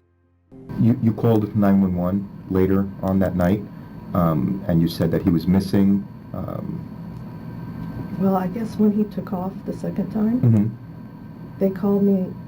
I don't know when they called me and said, "Is Austin there?" And I said, "No. What happened?" Well, he took off again. You mentioned on your 911 call that he's acting schizophrenic. Is there any history in your family of schizophrenia on your side of the family? Any sign of mental illness on your side of the family? I mean, we always teased that my brother was, But did he ever get treated? No. No medicine? What about your son? Did you ever treat him for any? No. No? Okay. Also in your 911 call, they asked you if he's on drugs, and you had mentioned that, yes, he has been on drugs, but you don't know if he's been on drugs lately. Do you know what kind of drugs he was on? I mean, I know he did marijuana. Okay. Did he do and an excessive amount, or was it just social, if you could even call it social? Or?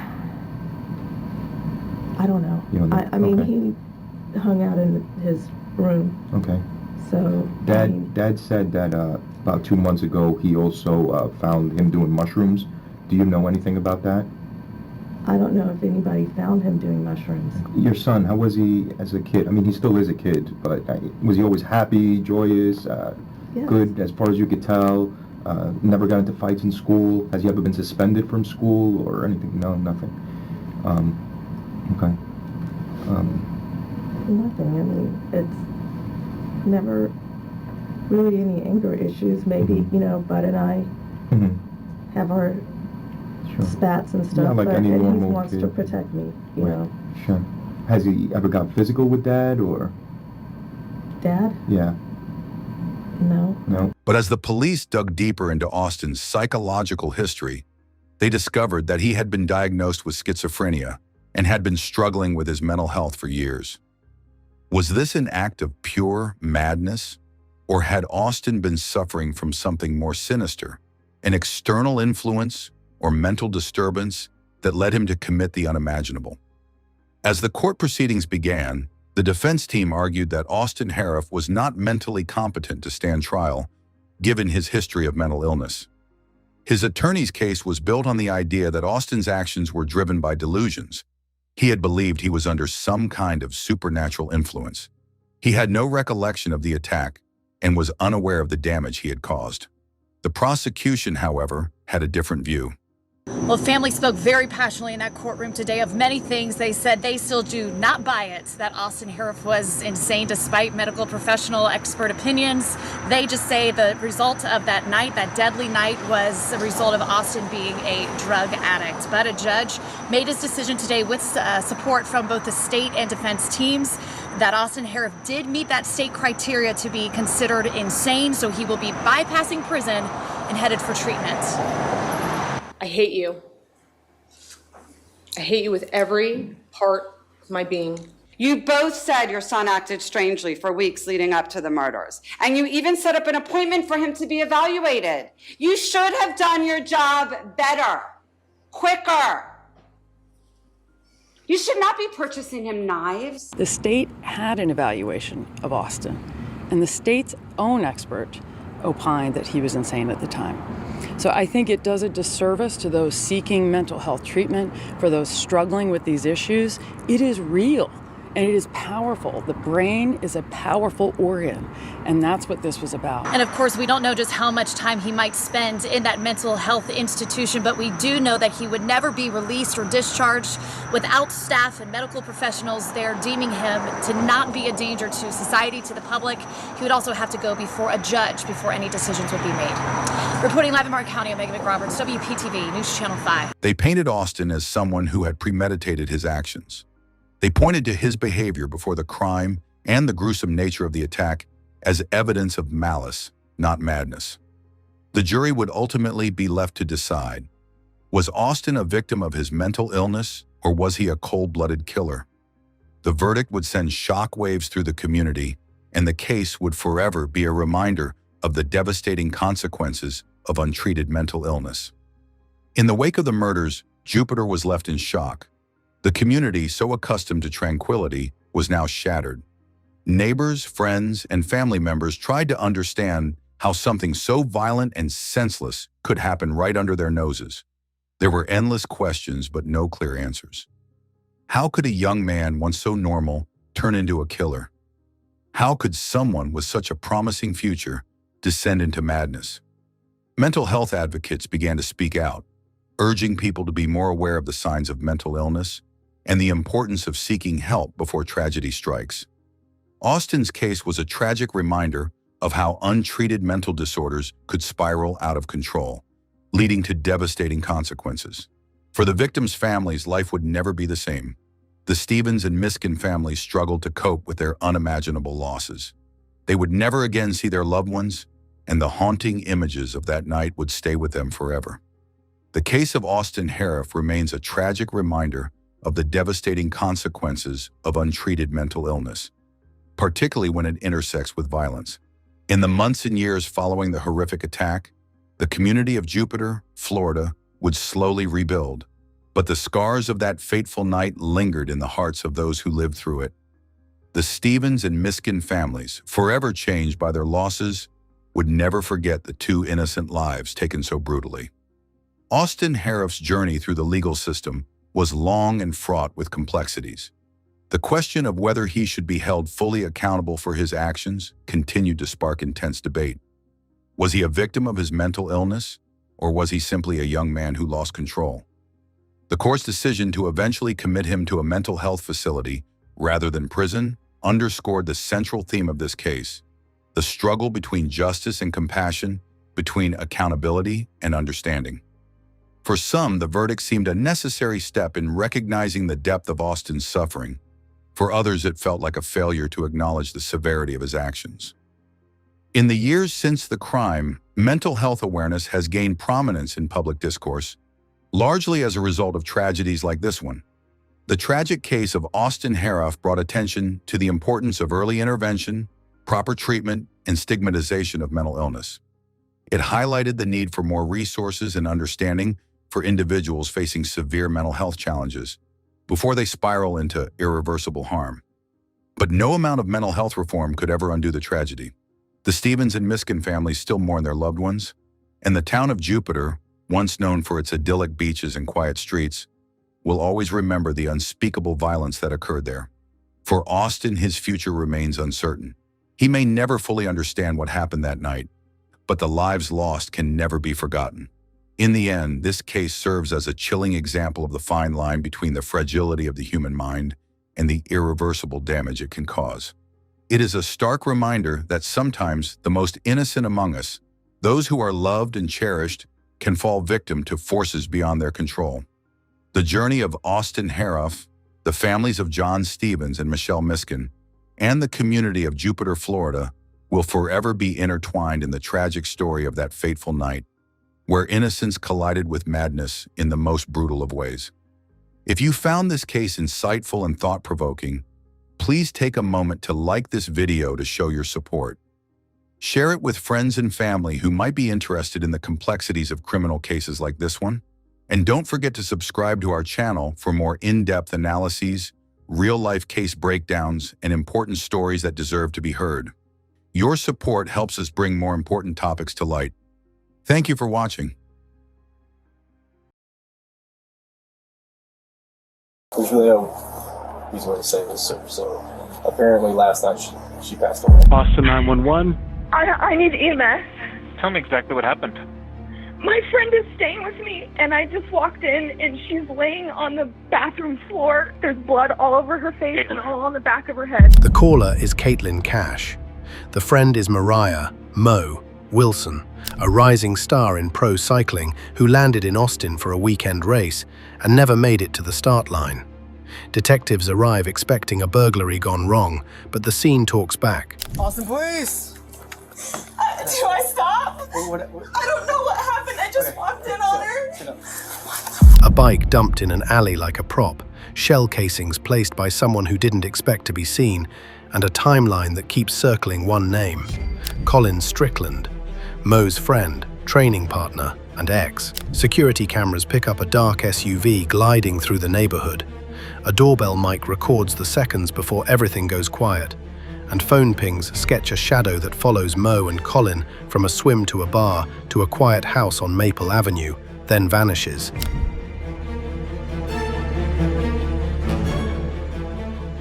May 11th, 2022. Austin is hot and quiet. After a training swim, Mo Wilson and Colin Strickland stop at Pool Burger, just a normal end to the day. Near sunset, Colin drops Mo at the Maple Avenue house where she's staying with her friend. The porch light is on. The street is calm. Inside, Mo settles in, a quick shower, getting ready for race weekend. Down the back alley, a dark SUV rolls by, slow and steady, like the driver knows the area. A phone that had been busy all day suddenly goes silent.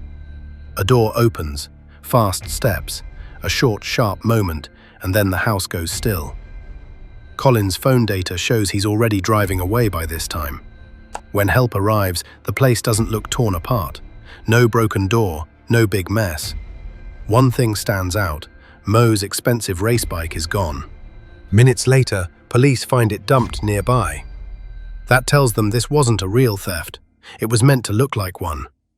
Someone came with a plan, used a small window of time, and left a story they wanted everyone to believe. Boston 911. I need EMS. Tell me exactly what happened. My friend is staying with me, and I just walked in, and she's laying on the bathroom floor, and I don't know what happened. I can't tell what happened. Is she awake? She's not awake. There's blood all over her face and all on the back of her head. Is she breathing? No, she's not breathing. I'm going to tell you how to do chest compressions. Count out loud so I can count with you. 1, 2, 3, 4, 5, 6. Good. 7, 8, 9, 10. Keep going, kid. There's a lot of help coming as fast as they can. Keep going. There might be a police officer coming in soon. That's okay. Don't leave her alone and don't stop. I hear them. Okay, that's good. Keep going. Don't leave her alone. They'll come to you. Just keep going. Austin police! Do I stop? I don't know what happened. I just walked in on her. As the first responding patrol officers arrived and emergency medical services, they quickly realized that the victim was deceased, and they pronounced her dead on scene. 10 p.m. Officers arrive at 1708 Maple Avenue. Caitlin Cash is outside, panicked, telling them what she found. There's a shell casing right here next to my right knee. There's another one right here. We got 3 shell casings. Silver medication. At least. All right, pause just a second, Mike. Yeah, I had shot. Nobody heard any shots? We don't know how long she's been down? No. Does your friend have a boyfriend? No. She doesn't live here. What's her name? Her name is Mariah. Mariah is her middle name. Her first name is Anna. You said she's from San Francisco? Well, she's from Vermont, but she's living in San Francisco. And she came to visit you? Yeah. Okay. Yeah, she's here for a bike race this weekend. You know if she's talking to anyone or any friends? I know you say you doesn't live here. I knew she was with her friend Colin. Colin Strickland. I left to go have dinner with my friends, and then I came back, and this is my house. This is my house. She's staying with me. Did you see a gun or anything like that in there when you were in there? When was the last time you saw her? You had eyes on her? For dinner at 5:30. So you left dinner at 5:30. What time did you come back? Right 2 minutes before I called 911. Mo Wilson is on the floor, blood pooled around her head and torso. Paramedics call it immediately. 3 gunshot wounds. 2 to the head, 1 through the chest that punched clean through and left a divot in the floor. Cerebral spinal fluid leaks onto the tile. The bullet pierced her skull. She died instantly. The scene is tight. No forced entry, no ransacked drawers, nothing taken except that bike. That rules out burglary. This was personal. Officers locate 3 9mm shell casings near the body. One by the detective's knee, another near the doorway. The bathroom is narrow. Whoever fired had to be close, standing in the threshold, blocking any escape. 10:15 p.m. Outside, officers canvass the alley behind Maple Avenue. That's her bike. Cover, yeah. So where was the bike? Where would she keep her bike? I mean, it would be right inside the door. Is there a bike? 1708. Give me one. You see a bike? She said she would put it right by the door. No bike. Hey, come here. Somebody might be in here. This might be the bike, okay? Over there. At 432, I located the bike. They find Mo's $14,000 racing bike tossed into the bushes, still intact. No thief dumps a bike worth that much. This was staged, a red herring to buy time. Detectives pull footage from every camera within 3 blocks. What emerges is a pattern. A black Jeep Grand Cherokee with a bike rack, circling the neighborhood for over an hour before Mo gets home. The license plate is obscured by the rack, but the silhouette is clear. 8:36 p.m. The Jeep is spotted near Maple Avenue just as Colin texts Caitlin he's leaving Mo's place. Then, the doorbell audio.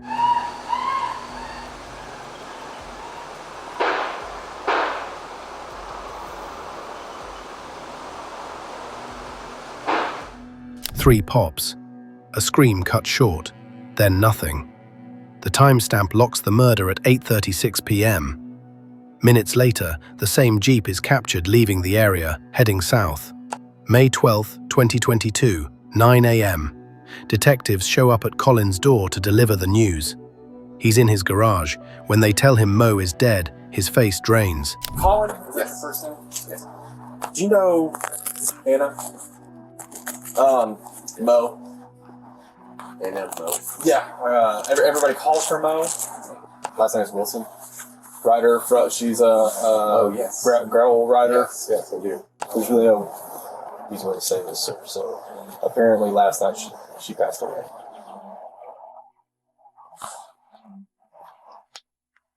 How did? Yeah. Right now it's an open investigation, but it is being investigated as a homicide.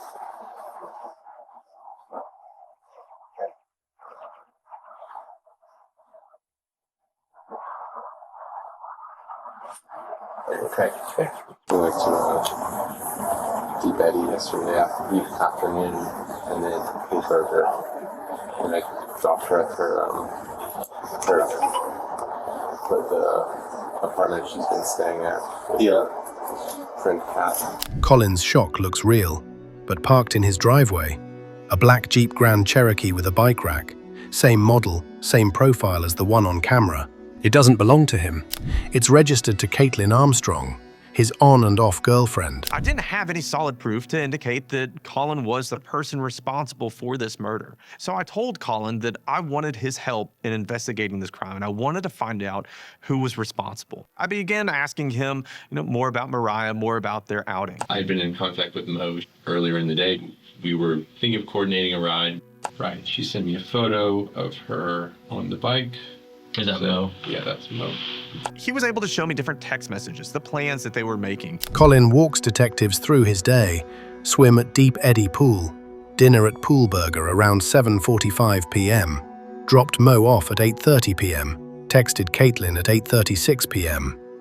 His phone GPS confirms he was driving away from Maple Avenue when Mo was killed. He's cleared. But then, Colin admits something. He and Mo had a month-long romantic relationship in October 2021, right after he and Caitlin broke up. When he got back with Caitlin in November, Mo stayed in the picture, just quieter. Colin changed Mo's name in his phone to hide the contact from Caitlin. I have it saved as a different name just because I am a little... I got you. He said it's Christine. The name in Colin's phone for Mariah was Christine Wall.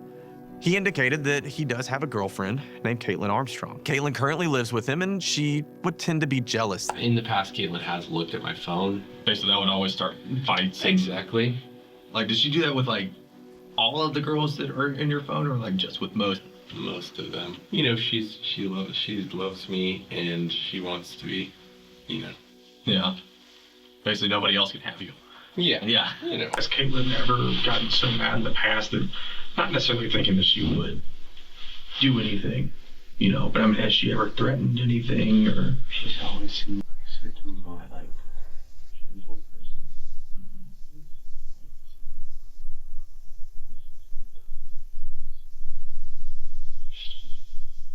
Being very disturbing. The Jeep is hers. Okay, so that belongs to her. Okay. Do you ever drive to Outland? No. I know for a fact that her vehicle was at that apartment. I told Colin that Caitlin's Jeep is on camera, that it's in the neighborhood at the time that Mariah had gotten home after he had already dropped her off. Knowing Caitlin's vehicle is there, what do you think took place? I know both these people, and I can't imagine. It's just so far beyond the realm of reality that I live in, or I thought. So that's what I'm struggling. I'm asking you what you think. Is she capable of doing something like this? I wouldn't be living with a person who I think is capable of doing this. So the answer is no. I don't believe it. I really love her. I've been not convinced that I want to be like life partners with her. We'd be better business partners and friends. She's had a couple of incidents where she's been like accosted or had people in parking lots feel threatening. Jealousy, secrets, access to his texts and emails through their shared business accounts. Caitlin knew. Detectives rung Caitlin's name. She has an outstanding warrant, unpaid Botox bill, theft of service. It's minor, but it's enough to bring her in. May 12, 2022, 4 p.m. Officers arrest Caitlin at her home in front of her neighbors. It sounds like you may have some information, may have witnessed something, so I just wanted to chat with you about some stuff. Are you familiar with what you have going on with that? No idea. The detective explains the warrant, then pivots. Did you hear about what happened in the last 24 hours? One of the women in the cycling community passed away. Colin brought your name up. Can you give me any information on what you're talking about? As far as the warrant or as far as everything else? As far as the warrant. Yeah, so I don't know too much. I guess it's just a theft of service. Usually that's like something like didn't pay for something pretty minor. Can you tell me what it was that was the theft of service? I can look. I'm not sure what it is at this point. But because you are here and because you were under arrest for that portion of it, we always have to read Miranda and stuff because I want to talk to you about some other stuff that's unrelated to that. So there's a situation that's going on. Did you hear about what's happened over the past 24 hours? Colin walked in the house and said one of the women in the cycling community passed away. Yes. Yeah. It sounds like maybe he went out with this girl the other day. And from what he's saying, that you were a little upset about it. That is not accurate. Yeah, and that's why I wanted to chat with you because It's a guy. He's going to say stuff. And so we want to make sure that we get both sides of the story and everything and clear it up. So what were you doing yesterday? I would like to leave, I think. Then the detective drops the hammer. Your vehicle was seen next to her house. Okay, that's totally your choice. And the door's open, you're welcome to leave. But again, that limits us to where we only have one side of the story. And your vehicle was seen next to her house. I would like to leave, if I'm free to leave. Okay. Is there any explanation as far as why the vehicle would be over there? I would like to leave if I'm free to leave. Okay.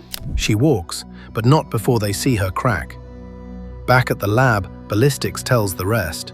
The 3 9mm shell casings recovered from the scene match the class of firearm Colin bought for Caitlin in December 2021. We were able to locate 2 handguns. Those handguns were tested against the fired cartridge cases that I found on scene near the victim. One of the handguns came back as a positive match. Colin and Caitlin went to the range together to practice. DNA swabs from Mo's bike. Caitlin's DNA is on the handlebars and seat. She touched it. She moved it. She staged the scene. Cell tower data puts Caitlin's phone silent from 8 p.m. to 9:30 p.m. on May 11th, the exact window of the murder. Colin's whereabouts are known for that night, but Caitlin's are not. It appeared as though her device had circled around downtown Austin and then began traveling to East Austin. Caitlin's device, it turns off. This is something that is normally seen when someone is trying to conceal their movements because they are about to commit a crime. By May 17th, detectives have a murder warrant. But when they go to arrest her, Caitlin is gone. The only problem was that when they went to pick Caitlin up, no one could find her. We noticed that her social media shut down. Nobody had heard from her. So we knew, okay, something's up. She might have taken off at that point. Caitlin sold the Jeep for cash 2 days after the interrogation. She flew to New York under her own name, then vanished. This video shows Caitlin Armstrong in the waiting area dealing with her cell phone. There appears to be some plastic hanging off this phone. Is this a new cell phone? Is she making plans to leave the area? Flight records show a ticket to Costa Rica booked under her sister's name. Caitlin landed in San Jose, traveled to Santa Teresa Beach, and disappeared into the surf town's yoga community. 43 days pass. U.S. Marshals post a fake ad. Hostel seeking yoga instructor. Cash, flexible hours. Caitlin responds. She responded to the ad, but the people waiting for her was law enforcement. Caitlin Armstrong was captured on June 29th by foreign officials in the Republic of Costa Rica, where she was detained on an immigration violation and deported back to the United States. She'd had plastic surgery, nose job, brow lift, lip fillers, hair dyed dark. Cost $6,000. But the eyes, same. Cuffs, deportation, Texas. October 11th, 2023. While awaiting trial, Caitlin is transported to a medical appointment. She bolts from a bathroom window and sprints down the street. She makes it 10 minutes before officers tackle her on the pavement. November 2023. The trial lasts 2 weeks. Prosecutors present CCTV of the Jeep circling Maple Avenue, Ring doorbell audio of the murder. The last thing Mo did on this earth was scream in terror. Those screams are followed by 2 gunshots. And after 4 or 5 seconds silence, Caitlin Armstrong stood over Mo Wilson. And for good measure, the defendant put another bullet right in the heart. Colin's testimony about the hidden relationship. DNA on Mo's bike. Ballistics matching Caitlin's gun. There were 3 shell casings covered at the center. Caitlin's gun. The result was show that those test casings were identified as being the same fired from that gun. There's 4 video surveillance cameras that captures Caitlin Armstrong circling Cash's house for about an hour before the murder. They swabbed DNA from Mo Wilson's bike that there's a very strong likelihood that the DNA on the seat of the bike included DNA from Caitlin Armstrong. Defense argues No direct witness, Colin could have done it. She ran because she was scared. Was Caitlin in the black Jeep? Who had access to the black Jeep? Who had access to the key fob to the black Jeep? Colin claimed he saw Caitlin Armstrong come out of a black Jeep. How amazing that the one fact that he seemed to remember with greater clarity over time was the single fact that drew attention away from him and pointed the finger at Caitlin Armstrong. One witness saw Caitlin Armstrong allegedly commit this murder. Not one, because there isn't one. You did not hear about any direct evidence showing Caitlin Armstrong is responsible for this crime, because there isn't any. November 16th, 2023. Jury deliberates for 2 hours. Guilty of first-degree murder. Sentence, 90 years. The defendant will please rise. The State of Texas versus Caitlin Armstrong. Verdict of the jury. We, the jury, find the defendant, Caitlin Armstrong, guilty of the offense of murder as alleged in the indictment. Mo Wilson was 25. She was ranked one of the top gravel cyclists in the world. Her race weekend became a memorial ride. Caitlin Cash still lives with the guilt of not getting home sooner. Colin Strickland lives with the weight of what his secrets cost. And Caitlin Armstrong? She'll be eligible for parole in 45 years. The cameras captured it all. The data filled in the rest. And a woman who thought she could rewrite the story learned that timelines don't lie.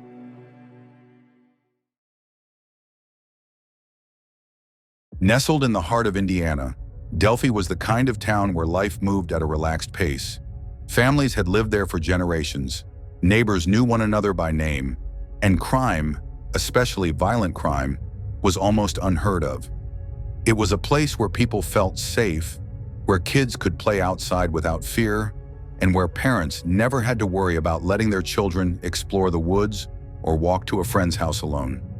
But on February 13th, 2017, that sense of security was forever shattered when 2 young girls, Central case, 2 missing juveniles, Liberty Rose Lynn German, last seen at the High Bridge in Delphi, Indiana, at approximately 1300 hours. Second juvenile, Abigail Joyce Williams, subject was last seen wearing a gray zip-up sweatshirt and a red shirt with a red shirt under it and jeans. Abigail Abby Williams, 13, and Liberty Libby German, 14, set out for a hike and never returned. On the afternoon of February 13th, 2017, Abby and Libby were dropped off at the trails that lead to the Monon High Bridge. They were supposed to be picked up by Libby's father at 3 p.m. They never turned up. The search started around 5:30. The Monon High Bridge was an old abandoned railroad bridge that had become a popular local hangout. And just off the trail, there's an abandoned railroad bridge, the Monon High Bridge, 63 feet above Deer Creek. The Monon High Bridge is not that serene. It's this old, rickety bridge, or it was at the time, right? The rail ties are falling apart. It's, you could look down, take a couple steps and look down and see a 100-foot drop below you. The bridge itself was both beautiful and dangerous, a relic from the past, stretching high over Deer Creek with missing planks and a rickety structure that made crossing it an adventure. I mean, it was a very high bridge. The name definitely applies. I grew up watching people post on their Snapchat stories, like going to the bridge to read a book or things like that, and they'd have their feet swinging over the edge. That afternoon, the girls were excited to explore the trail, enjoy the crisp February air, and take some photos. I'll never forget that day, February 13th. It was around 2 p.m. I saw the picture of Abby on the bridge on their Snapchat stories, and I immediately just knew that something was wrong. Libby's older sister, Kelsey German, was the last known person to see them alive, dropping them off near the trailhead at approximately 1:35 p.m. They were supposed to meet their ride home at 3:15 p.m. By all accounts, it was a normal, happy day until something sinister interrupted it. Well, upset, confused, obviously very distraught. Just worried. All I want to do is have the girls get home safe.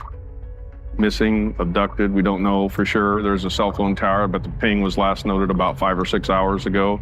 They say the phone's now dead. Sometime between 2:07 p.m. and 3 p.m., something went terribly wrong. All options are on the table. Did they run away? Did they go to a party? Did they fall off the bridge? Did they get injured?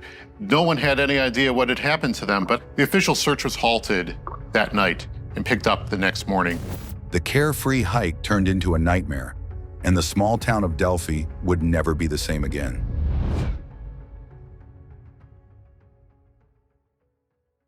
One of the most haunting aspects of this case is that Libby German had the foresight to record a crucial piece of evidence before she and Abby were attacked. At 2:07 p.m., she posted a Snapchat image of Abby walking along the bridge. This would become the last known photograph of either girl alive. But it was what she did next that turned this case into one of the most chilling murder mysteries in modern history.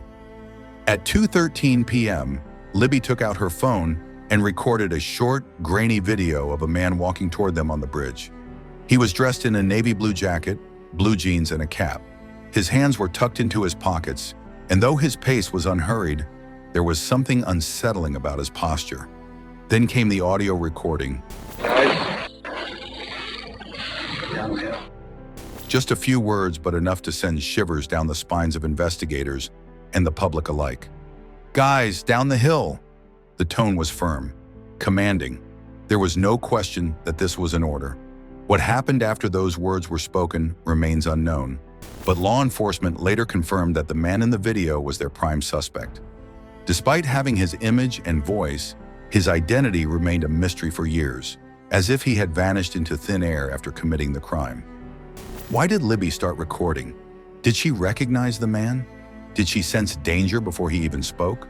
Or had he approached them in a way that immediately set off alarm bells? These questions have never been fully answered. But her quick thinking meant that even in her final moments, she left behind a critical clue. When Abby and Libby failed to show up at their designated pickup location at 3:15 p.m., concern quickly turned into fear.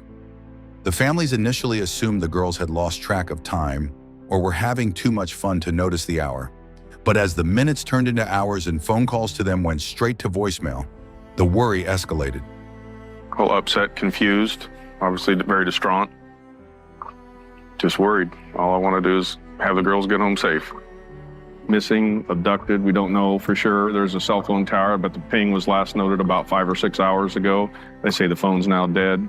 By early evening, family members, friends, and local volunteers began searching the trail and surrounding woods.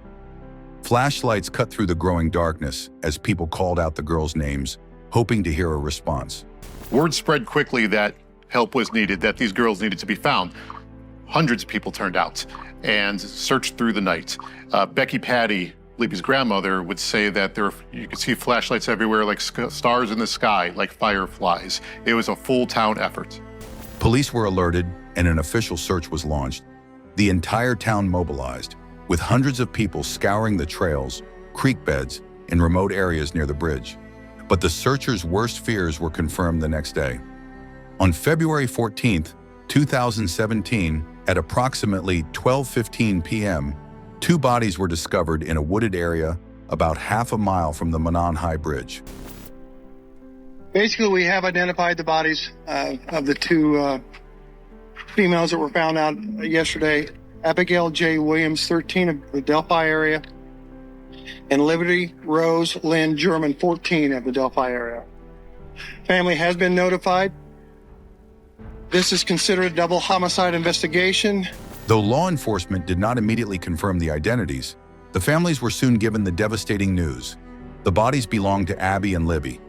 Authorities quickly ruled the deaths as homicides, but beyond that, they remained tight-lipped. No official cause of death was released, and few details about the crime scene were made public. This secrecy only fueled speculation. Were the girls restrained? Did they suffer before they died?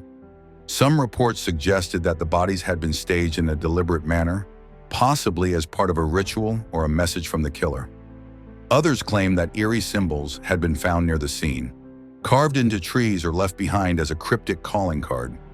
Adding to the chilling nature of the crime was the discovery of an unspent .40 caliber bullet casing near the girls' bodies, an odd and seemingly small detail that would later become a vital piece of evidence. Despite having video and audio evidence, law enforcement struggled to identify the man on the bridge. In the days following the murders, police released a composite sketch based on eyewitness accounts. The first sketch depicted an older man with a thick beard, wearing a cap and jacket. But 2 years later, in 2019, authorities released a second sketch. A much younger man with wavy hair and striking features. The contrast between the two sketches led to mass confusion. Had law enforcement changed their theory, or had they received new information that pointed them in an entirely different direction? Over the years, several potential suspects were investigated. Among them was Daniel Nations, a registered sex offender who had been arrested in Colorado for threatening hikers with a hatchet. His resemblance to the older suspect sketch made him an initial person of interest, but he was eventually ruled out. Another suspect, Charles Eldridge, was arrested for child exploitation, and his mugshot bore an eerie resemblance to the second sketch. Yet again, no solid evidence linked him to Delphi. Investigators explored numerous theories. Was this the work of an online predator, a serial killer, a local man who knew the area well? Despite thousands of tips pouring in, the case remained frustratingly cold for more than 5 years. For more than 5 years, the Delphi murders had baffled investigators. With thousands of tips pouring in, multiple suspects considered, and countless theories emerging, yet no arrests were made. The community feared the killer could still be among them. Who may be in this room? We believe you are hiding in plain sight, and you want to know what we know. And one day, you will.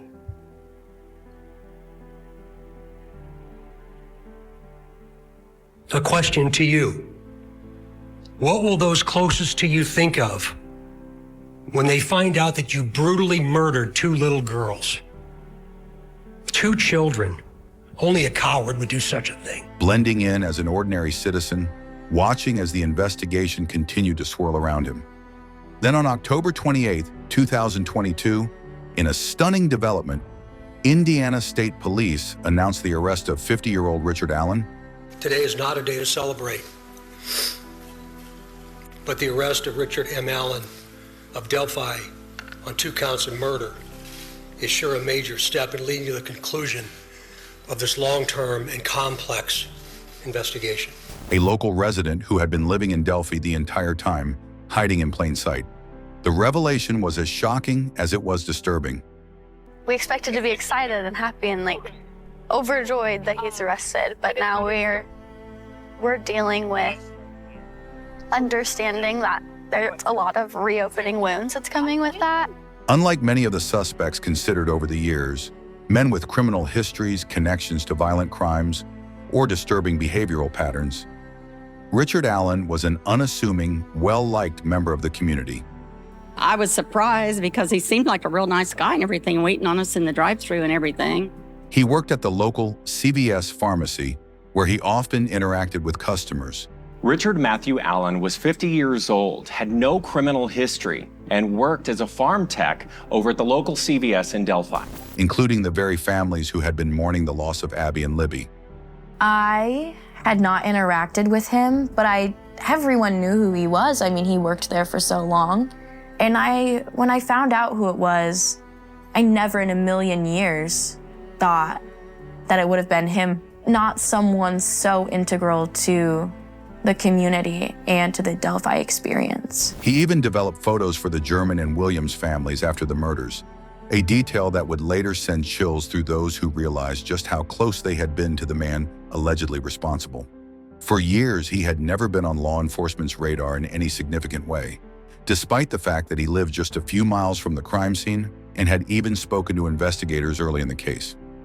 According to police records, Allen voluntarily told authorities back in 2017 that he had been on the Monon High Bridge Trail on the day of the murders. At the time, however, this admission didn't seem suspicious. He was just another local who had been near the area. It wasn't until years later that investigators took a second look at his statement and matched it with new forensic evidence. The key breakthrough in identifying Allen came from forensic analysis of a .40 caliber unspent bullet casing found at the crime scene, near the bodies of Abby and Libby. While this casing had been known to investigators for years, advancements in forensic ballistics allowed them to link it directly to a gun owned by Richard Allen. When investigators conducted a search of Allen's home in October 2022, they recovered a Sig Sauer Model P2 26.40 caliber handgun, which was later confirmed through forensic testing to have ejected the casing found at the crime scene. Ballistics experts explain that even though the bullet itself hadn't been fired, when a round is chambered and then removed from a gun, unique markings are left on the casing. When Allen's gun was tested, the markings on the bullet casing left at the crime scene were an exact match, a damning piece of evidence that placed him directly at the scene of the crime. Adding to the evidence against him was the fact that Allen had no reasonable explanation for how a bullet from his gun ended up near the victims. In police interviews, he admitted that the gun was his and that he had owned it since 2001, long before the murders. Of your house, we find a gun, your gun. You own that gun, right? I do. When did you buy it? Oh my gosh. I don't even remember. 2001. I'll check for you. I know a lot of the answers to the questions I'm going to ask you, but I'm just trying to give you the opportunity to be honest. Okay. That's why I asked the question. So you bought it in 2001 in Peru. Okay. But when pressed, he denied any involvement in the crime and could not explain why an unspent casing from his firearm was present at the location where Abby and Libby were killed. And I asked you, have you ever loaned anything out? I gave you scenarios. No. So that's your gun. Either you had that gun or somebody had that gun. There's no way that round gets on that property where these two girls were killed without that gun being there. And you're there, your car's there, witnesses say there is no way a round from my gun was anywhere near the girls, the bridge.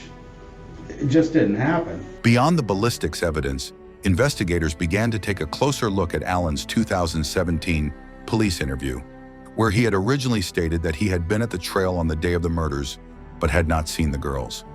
It could have been a little before noon or a little after noon. Walked down, back an hour, so probably 1:30, 1:45, depending on exactly what time it was that I got there that day. I just remember walking down the trail, and I had told him that when I was approaching the trailhead, I guess is what I'd call it, there was 3 girls walking off the trail, and I just remember it looking like one of them was probably watching, babysitting, but watching the other 2 because they looked a little younger, and they looked very similar. I don't know if they were sisters or whatever, but the other one didn't necessarily.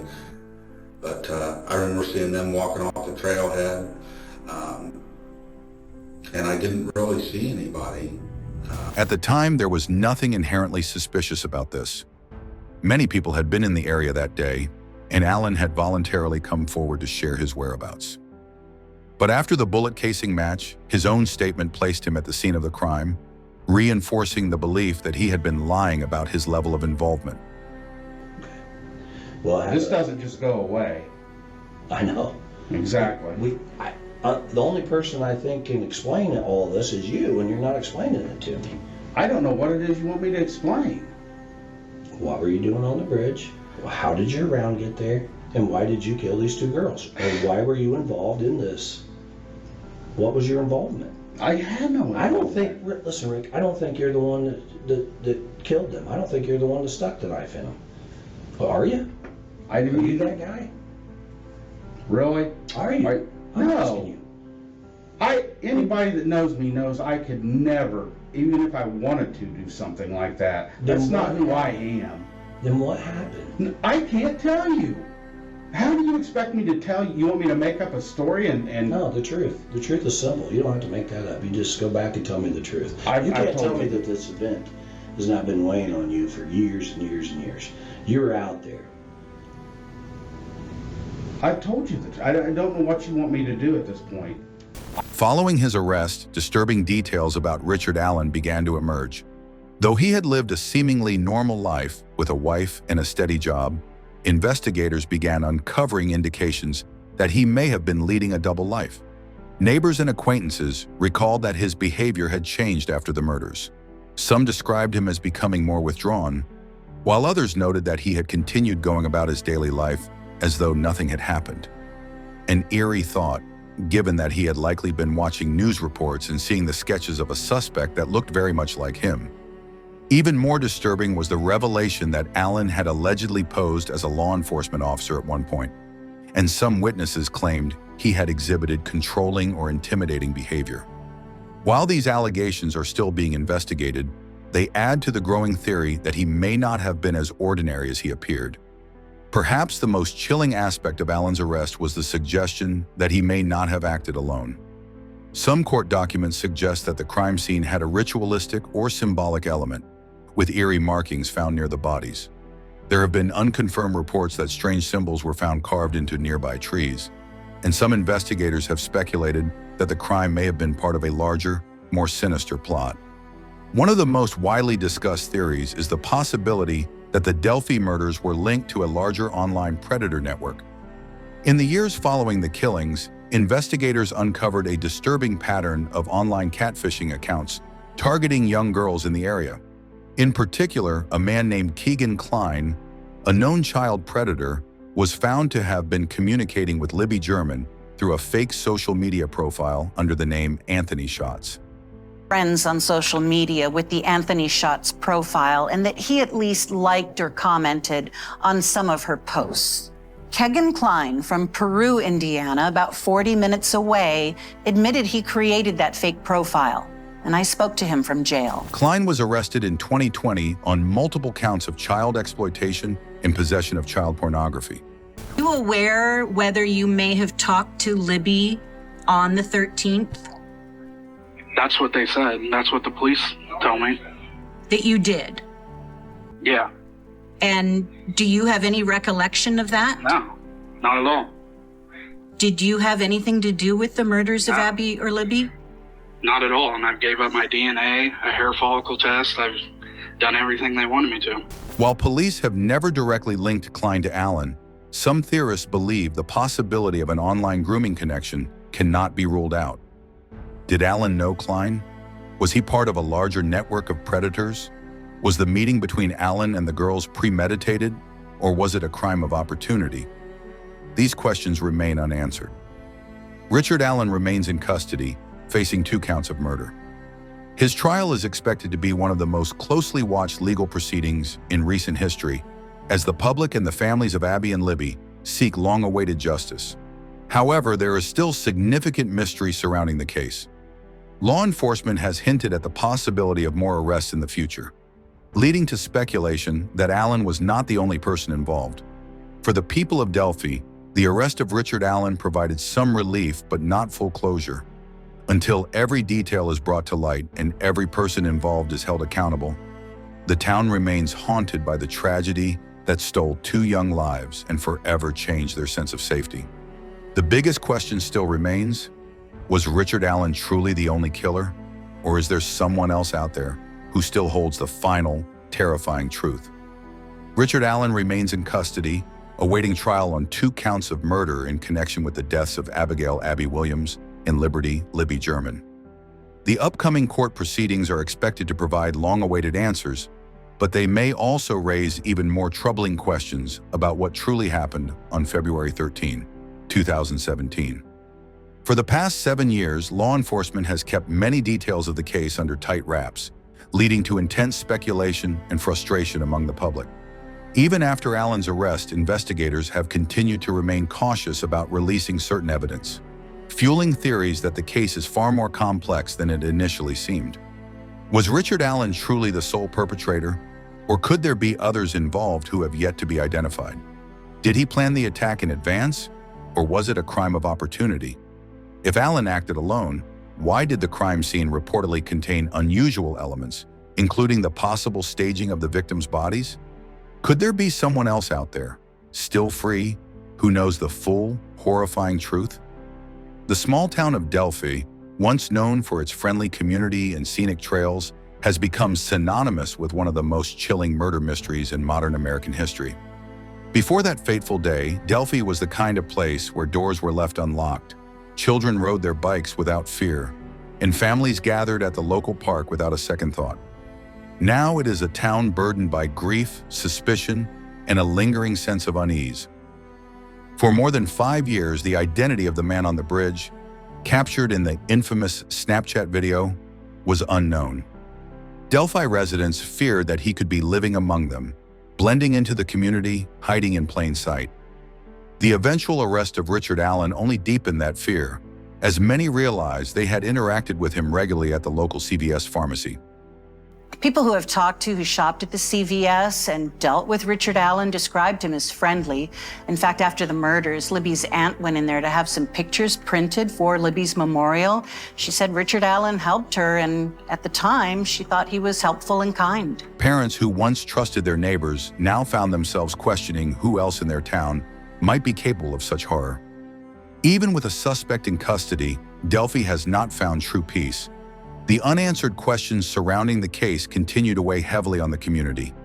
Until every detail is brought to light and every individual responsible is held accountable, the town will remain haunted by the darkness that descended upon it in 2017.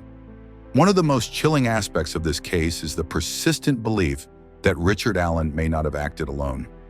Law enforcement has not ruled out the possibility of additional arrests, and unsealed court documents have hinted at disturbing details that suggest a broader conspiracy. The crime scene, according to some leaked reports, allegedly displayed ritualistic elements. Some sources claim that symbols were found near the bodies, possibly carved into trees or left as some kind of cryptic message.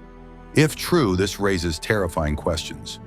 Was this crime part of a larger, more sinister plan? Adding to the mystery is the connection to Keegan Kline, the Indiana man behind the Anthony Shots catfishing account that had communicated with Libby German before her murder. Kline, a known child predator, was arrested in 2020 on charges unrelated to the Delphi case, but investigators have questioned him extensively about his potential involvement. Phone records show that Kline's device was used to contact Libby in the days leading up to her death. Some evidence even suggests that someone using Kline's account may have attempted to lure her to the Monon High Bridge.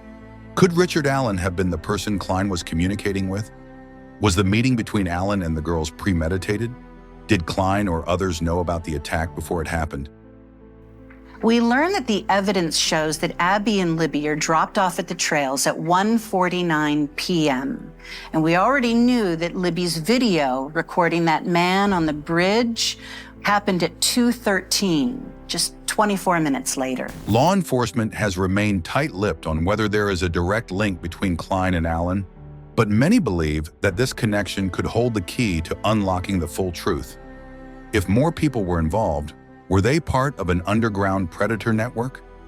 Did Abby and Libby unknowingly stumble into a situation far more dangerous than anyone could have imagined? The upcoming trial will be one of the most closely watched in recent history as prosecutors prepare to lay out the full case against Richard Allen. For years, the public has been left in the dark about crucial details, but in the courtroom, forensic evidence, witness testimony, and potentially shocking new revelations may finally shed light on what truly happened on that tragic day. Probable cause reveals at least 4 witnesses. 3 teenage girls and 1 adult woman saw someone generally matching the description of the person in Libby's video between 1:26 p.m. and 2:13 p.m., the time that Abby and Libby were encountering that man on the bridge. Those witnesses is seen on surveillance video arriving around 1:46 p.m. And she says she parked her car and then walked out to the bridge where she saw a man standing on the bridge about 50 feet away. She didn't walk onto the bridge. She turned around and walked back in the direction she came.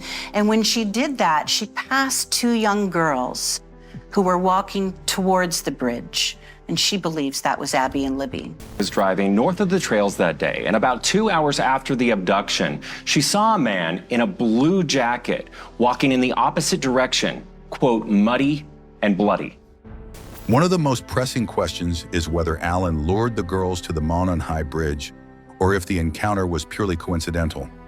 Investigators have long suspected that the crime scene was staged in some manner, raising disturbing questions about the killer's motive and whether there were deeper, more sinister elements at play. The unspent bullet casing found near the bodies, directly linked to Allen's firearm, remains one of the most damning pieces of evidence against him. The most damaging piece of evidence that the state of Indiana has against Richard Allen is the unspent round that cycled through his gun, found just 2 feet away from Libby German. He's either the unluckiest guy in the world, or he was there at the scene when those 2 girls were murdered.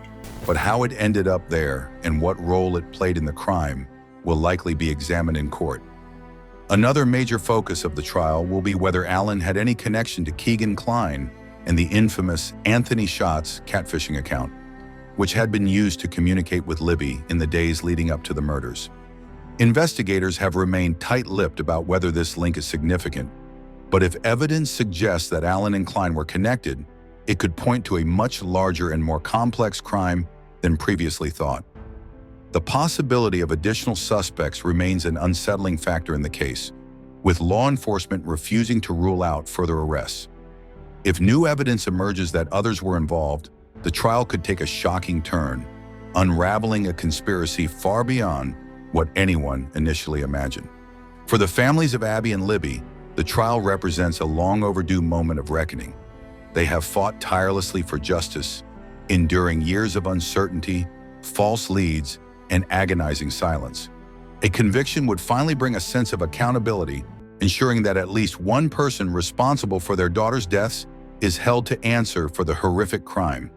However, the lingering possibility that other perpetrators remain at large means that even a guilty verdict may not be the final chapter in this case.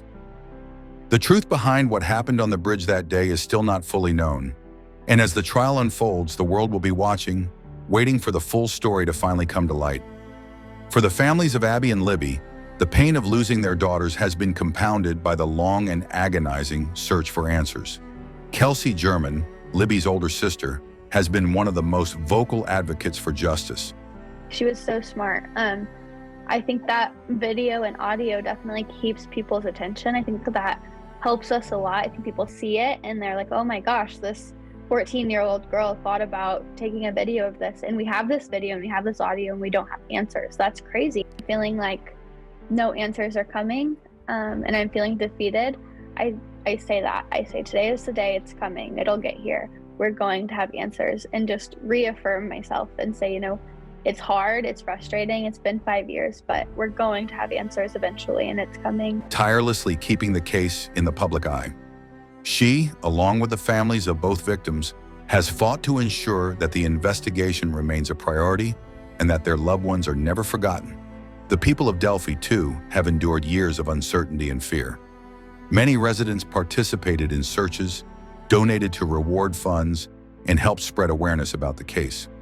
Their town, once a quiet and unassuming place, has become a symbol of both tragedy and resilience.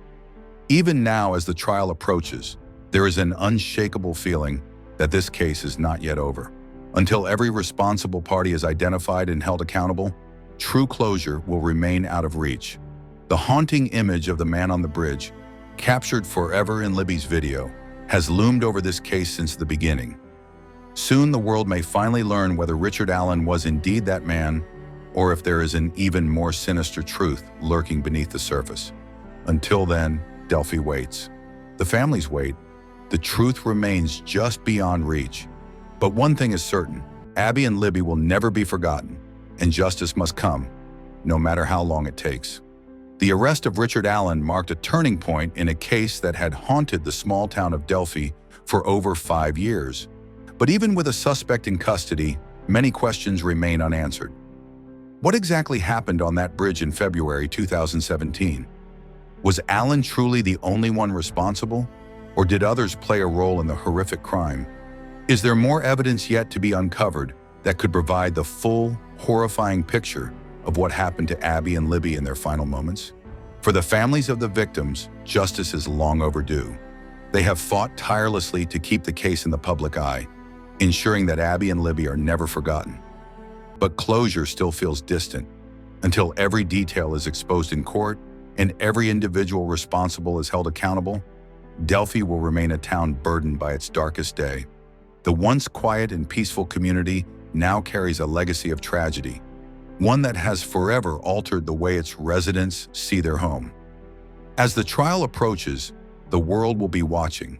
The truth behind the Delphi murders will soon come to light, and with it, the hope that justice will finally be served. But for now, the biggest question still lingers. Did law enforcement catch the only monster involved, or is there someone else still out there, holding the final, terrifying secret of what really happened to Abby and Libby? If you found this deep dive into the Delphi murders case insightful, don't forget to like, share, and subscribe for more true crime investigations, theories, and updates. Your support helps keep these cases alive and ensures that the voices of the victims are never forgotten. Let's continue the conversation in the comments. What do you think really happened that day? Could there be more suspects involved? Let us know your thoughts below.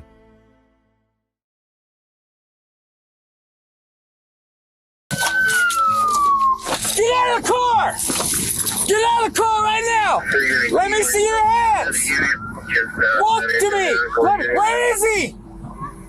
Where is he? Walk back to me! Walk back to me now! I got the female coming back to me right now. There's probably one outstanding in the car. Come back to me. Let me see your hands. The sun rose over the vast New Mexico desert, casting long shadows over the quiet highways outside Santa Fe. It was a seemingly normal morning until the silence was shattered by the blaring of sirens and the roar of engines. A white Chevy Malibu was speeding recklessly down the interstate, pursued by multiple police cruisers. Officers, desperate to stop the vehicle, were unaware that within minutes, 2 lives would be lost, another permanently changed, and an entire town left in shock. The driver, a woman in distress, was allegedly being held hostage by a dangerous man. She had begged a witness to call 911, claiming her kidnapper was armed and threatening to kill her. Lady out in my parking lot here at the Vizcaya Apartments, she asked me to call the police. Somebody's in her car, won't get out. She says he has a knife held on her. She's now leaving. She's in a white Malibu. Police responded immediately, believing they were in a race against time to save her life. But what followed was something far more sinister than anyone could have expected. As the chase escalated into chaos, a fatal collision left a veteran police officer and a retired firefighter dead on impact. The wreckage stretched across the highway, the result of one of the most reckless pursuits in Santa Fe's history. Yet when the dust settled, something wasn't right. The story the woman told about her violent abduction, the armed man, the threats on her life began to fall apart. And how was it? With the hand, with the weapon? He punched me. He was punching me with his fist. He was. So it's a closed fist like this? Okay. And I was trying to put my head down so he could stop hitting me. And I seen him that he had the knife in his hand and everything, but it was like closed. But I seen it. So when you say closed, was it a folding knife? Yeah? And then the blade was closed. Yeah. But he was still holding it against your neck and your chest. Yeah, and he was telling me that I'm not going to leave and he was going to kill me. The supposed kidnapper she accused didn't even know who she was. Police, initially determined to track down a dangerous fugitive, instead found themselves questioning if the real criminal had been in their custody the whole time. This is the true story of deception, destruction, and a desperate escape gone terribly wrong. Police spotted the car minutes later. The suspect led police on a chase down I-25 going the wrong way. That chase led to a deadly crash involving at least 4 cars. A Santa Fe police officer died in the crash, along with the driver who was in the wrong place at the wrong time. A case that began with a rescue mission, but ended with a web of lies unraveled. And at the center of it all? Armed with a knife and was taking a vehicle occupied by a woman. We're still working on his involvement and the totality of the investigation. We do plan to release his information once we get everything locked down, his identity. A woman who had played the victim before, but this time, the consequences were deadly. Janine Yarrow was no stranger to law enforcement. Her criminal record stretched back to 2005 when she was first arrested for shoplifting. What began as small-scale thefts soon escalated into a pattern of more serious offenses, each one revealing a reckless disregard for the law. Over the years, her rap sheet grew to include auto theft, resisting arrest, assaulting an officer, and handling stolen property. Despite multiple encounters with the justice system, Janine managed to evade long-term consequences, often receiving probation, reduced sentences, or having cases dismissed due to lack of witnesses. By 2013, Janine had shifted from petty crimes to high-risk offenses. She was arrested for stealing vehicles, a crime that carried harsher penalties than shoplifting. In 2014, she was caught breaking into cars but avoided serious punishment when the case was dismissed. The pattern repeated itself multiple times. She would commit a crime, get caught, tell an elaborate story, and somehow avoid major jail time. Law enforcement officials saw her as a career criminal, someone who had learned how to manipulate the system to her advantage. But what made Janine Yarrow especially dangerous wasn't just her willingness to steal and run from the police, it was her habit of lying to cover up her crimes. In 2 separate incidents in 2021, she had fled from law enforcement in stolen vehicles, crashed, and then claimed she had been kidnapped. She told police on both occasions that she had been forced to drive against her will, hoping to shift the blame onto a non-existent assailant. Investigators later discovered that her so-called kidnapper didn't exist, and the crimes had been entirely her doing. Her repeated ability to escape punishment only seemed to embolden her. She had no fear of consequences, believing that she could talk her way out of anything. In her mind, the more dramatic the lie, the more believable it would be. But in March of 2022, her biggest lie yet would result in a devastating tragedy, one that no fabricated story could ever erase. On the morning of the chase, Janine Yarrow was seen in a Santa Fe apartment complex where a resident, Richard Muser, witnessed her pleading for help. She told him that a man, her boyfriend, Mark Lopez, was holding her hostage in a white Chevy Malibu. According to Yarrow, Lopez was armed with a knife and a gun, threatening to kill her. Muser, alarmed by the scene, immediately called 911.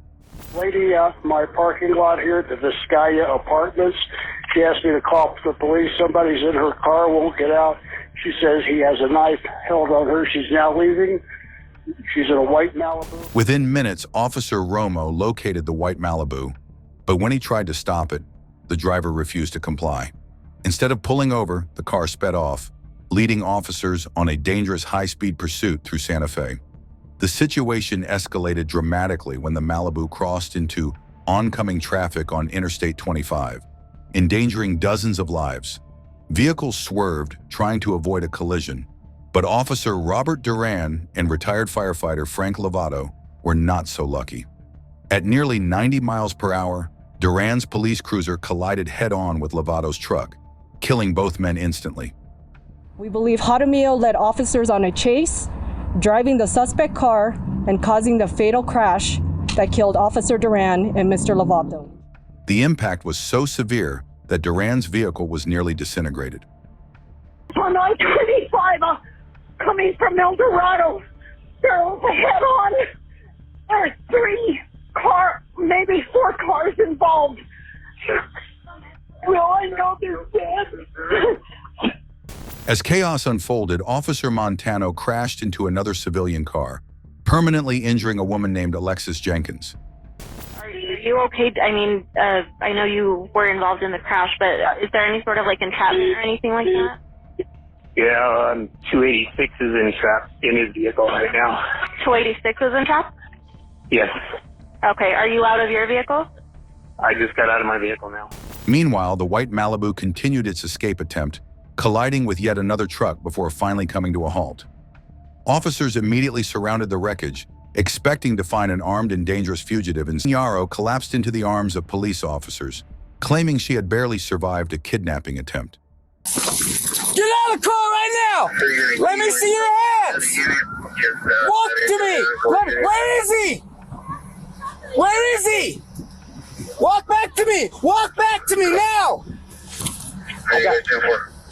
I got the female coming back to me right now. There's probably one else standing in the car. Come back to me. Let me see your hands. Or the GPS, we're probably about 35, maybe 36. It's gonna burn me. Did he stab you at all? Did he hurt you at all? I don't know. Okay, what kind of gun does he have? He had a knife to me too. He has a gun or no? A gun and a knife. Okay. What's his last name? Lopez. Lopez? What's his date of birth? I'm not too sure because I haven't been going out with him very long. Okay, hold on. Let me see. Okay, so the victim is saying that the suspect is a Mark Lopez, no date of birth.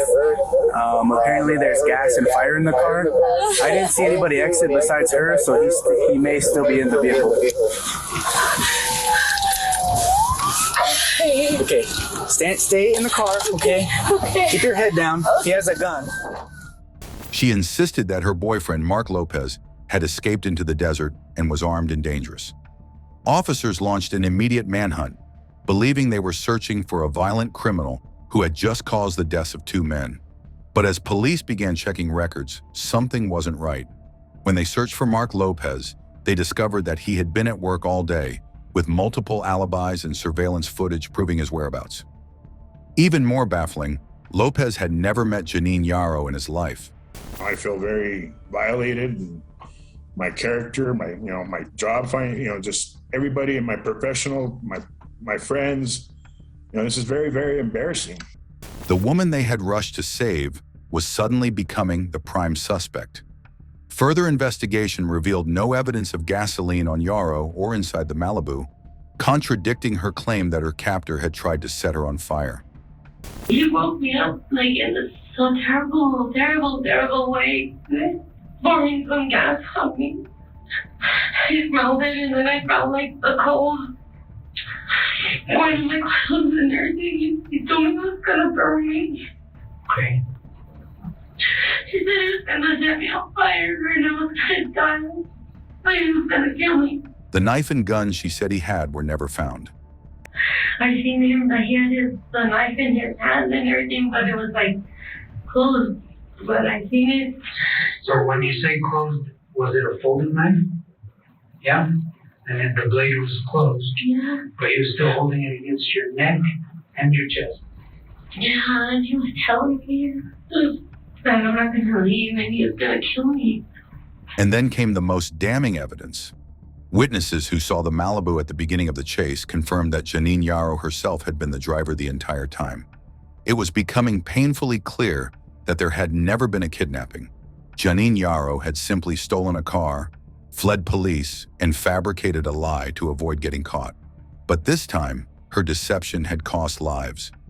As the investigation unfolded, the evidence against Janine Yarrow became undeniable.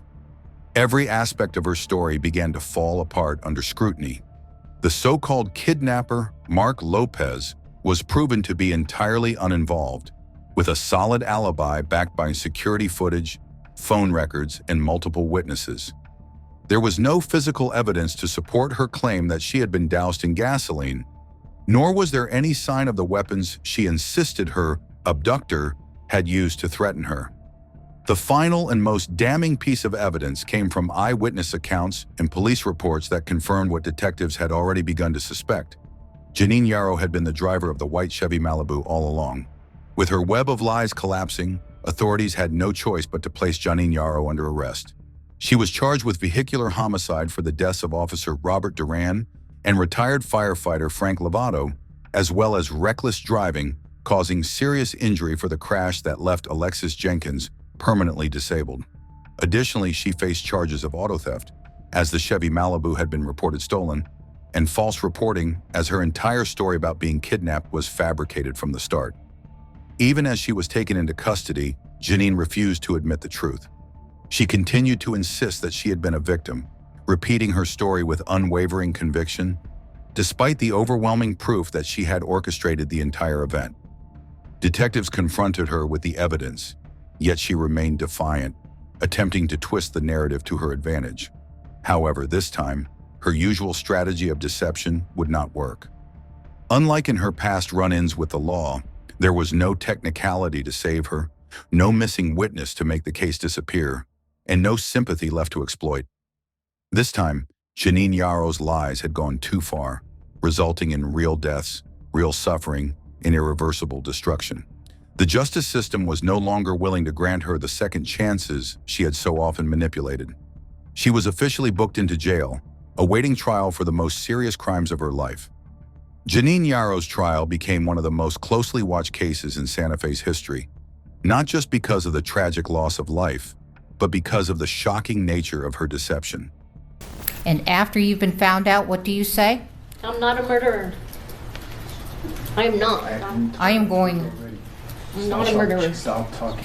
You have taken the life of two outstanding members of our community, a police officer and a retired emergency responder.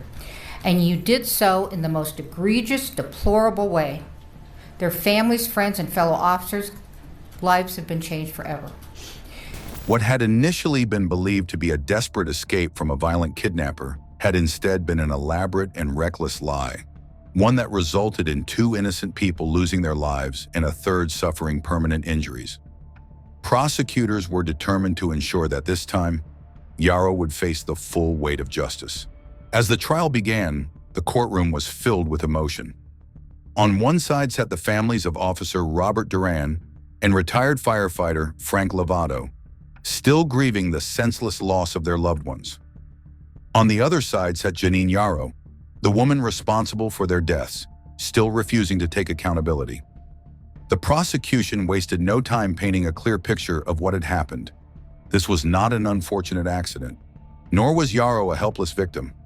Instead, she was a career criminal who had spent years manipulating the system, and this time, her recklessness had claimed lives. The evidence against her was overwhelming. Surveillance footage and witness testimonies confirmed that Janine was the driver of the white Chevy Malibu. Phone records and work logs proved that Mark Lopez, the man she had blamed, wasn't even near the scene. The crash reconstruction experts detailed the severity of the high-speed impact, explaining how Yarrow's reckless driving led directly to the deaths of Officer Duran and Frank Lovato. Medical professionals testified about the severe and life-altering injuries suffered by Alexis Jenkins, emphasizing how Yarrow's decisions had destroyed multiple lives in mere moments. Despite the mountain of irrefutable evidence, Yarrow pleaded not guilty and stuck to her fabricated story, claiming that she had been a victim of kidnapping and had no control over what had happened. But her cold and emotionless demeanor in court only made things worse for her. Prosecutors highlighted her lack of remorse, pointing out that she had never expressed sympathy for the lives lost and had only tried to save herself. The defense attempted to argue that Yarrow had suffered trauma and may have been mentally unstable, but the prosecution countered with her long history of criminal activity, particularly her previous fake kidnapping claims. The jury, hearing about her repeated lies to avoid punishment, saw through her act. It took them only a few hours of deliberation to reach a unanimous guilty verdict on all charges. With respect to count 1, first-degree murder, Frank Lovato, I'm sentencing you to life imprisonment. With respect to count 2, first-degree murder, Robert Duran, I'm sentencing you to life imprisonment. When the verdict was read aloud, the families of the victims broke down in tears, finally receiving the justice they had been waiting for. The judge, in his sentencing remarks, did not hold back. He called Janine Yarrow's actions selfish, manipulative, and completely devoid of regard for human life. He condemned her history of deception and made it clear that she would never again have the opportunity to harm another innocent person. Janine Yarrow was sentenced to life in prison without the possibility of parole. For the first time in her long history of avoiding consequences, there was no escape, no loophole, and no more lies to tell. The courtroom, though still filled with grief, finally saw justice served for the lives that had been taken. Janine Yarrow had spent nearly 2 decades manipulating the system, escaping serious consequences through a web of deception and fabricated victimhood. But in the end, her own lies had sealed her fate. What started as yet another reckless attempt to flee police ended in devastation, death, and a life sentence. Unlike the times before, where technicalities or sympathetic leniency had allowed her to walk free, this time there were real lives lost, real families shattered, and undeniable proof of her guilt. I'm sorry. God knows.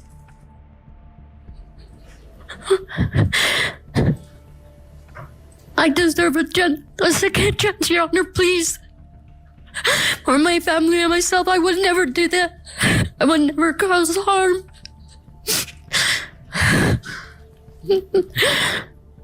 I'm sorry. The justice system had finally caught up with her, and there would be no more second chances. For the families of Officer Robert Duran and retired firefighter Frank Lovato, the trial had brought some closure, but the pain of losing their loved ones would never fully heal. Duran, a dedicated police officer, had given his life in the line of duty, trying to stop what he believed was a kidnapping in progress. Lovato, a firefighter who had spent his career saving lives, was simply in the wrong place at the wrong time.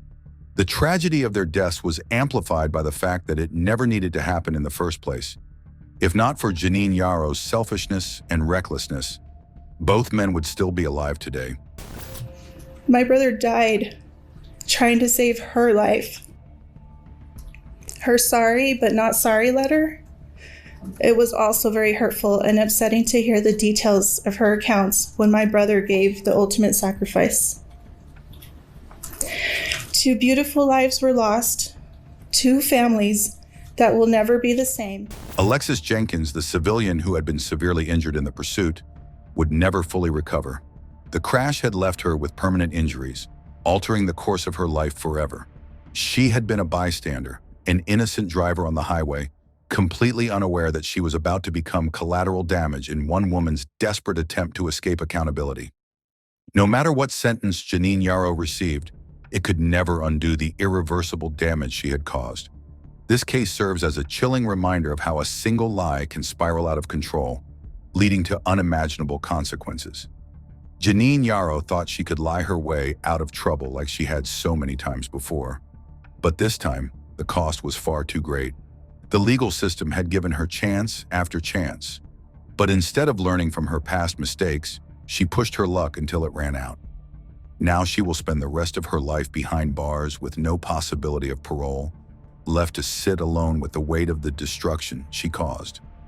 The days of manipulating the truth, evading justice, and creating false narratives are over. In the end, the one thing she could never escape was the truth itself, and the truth had finally caught up with her.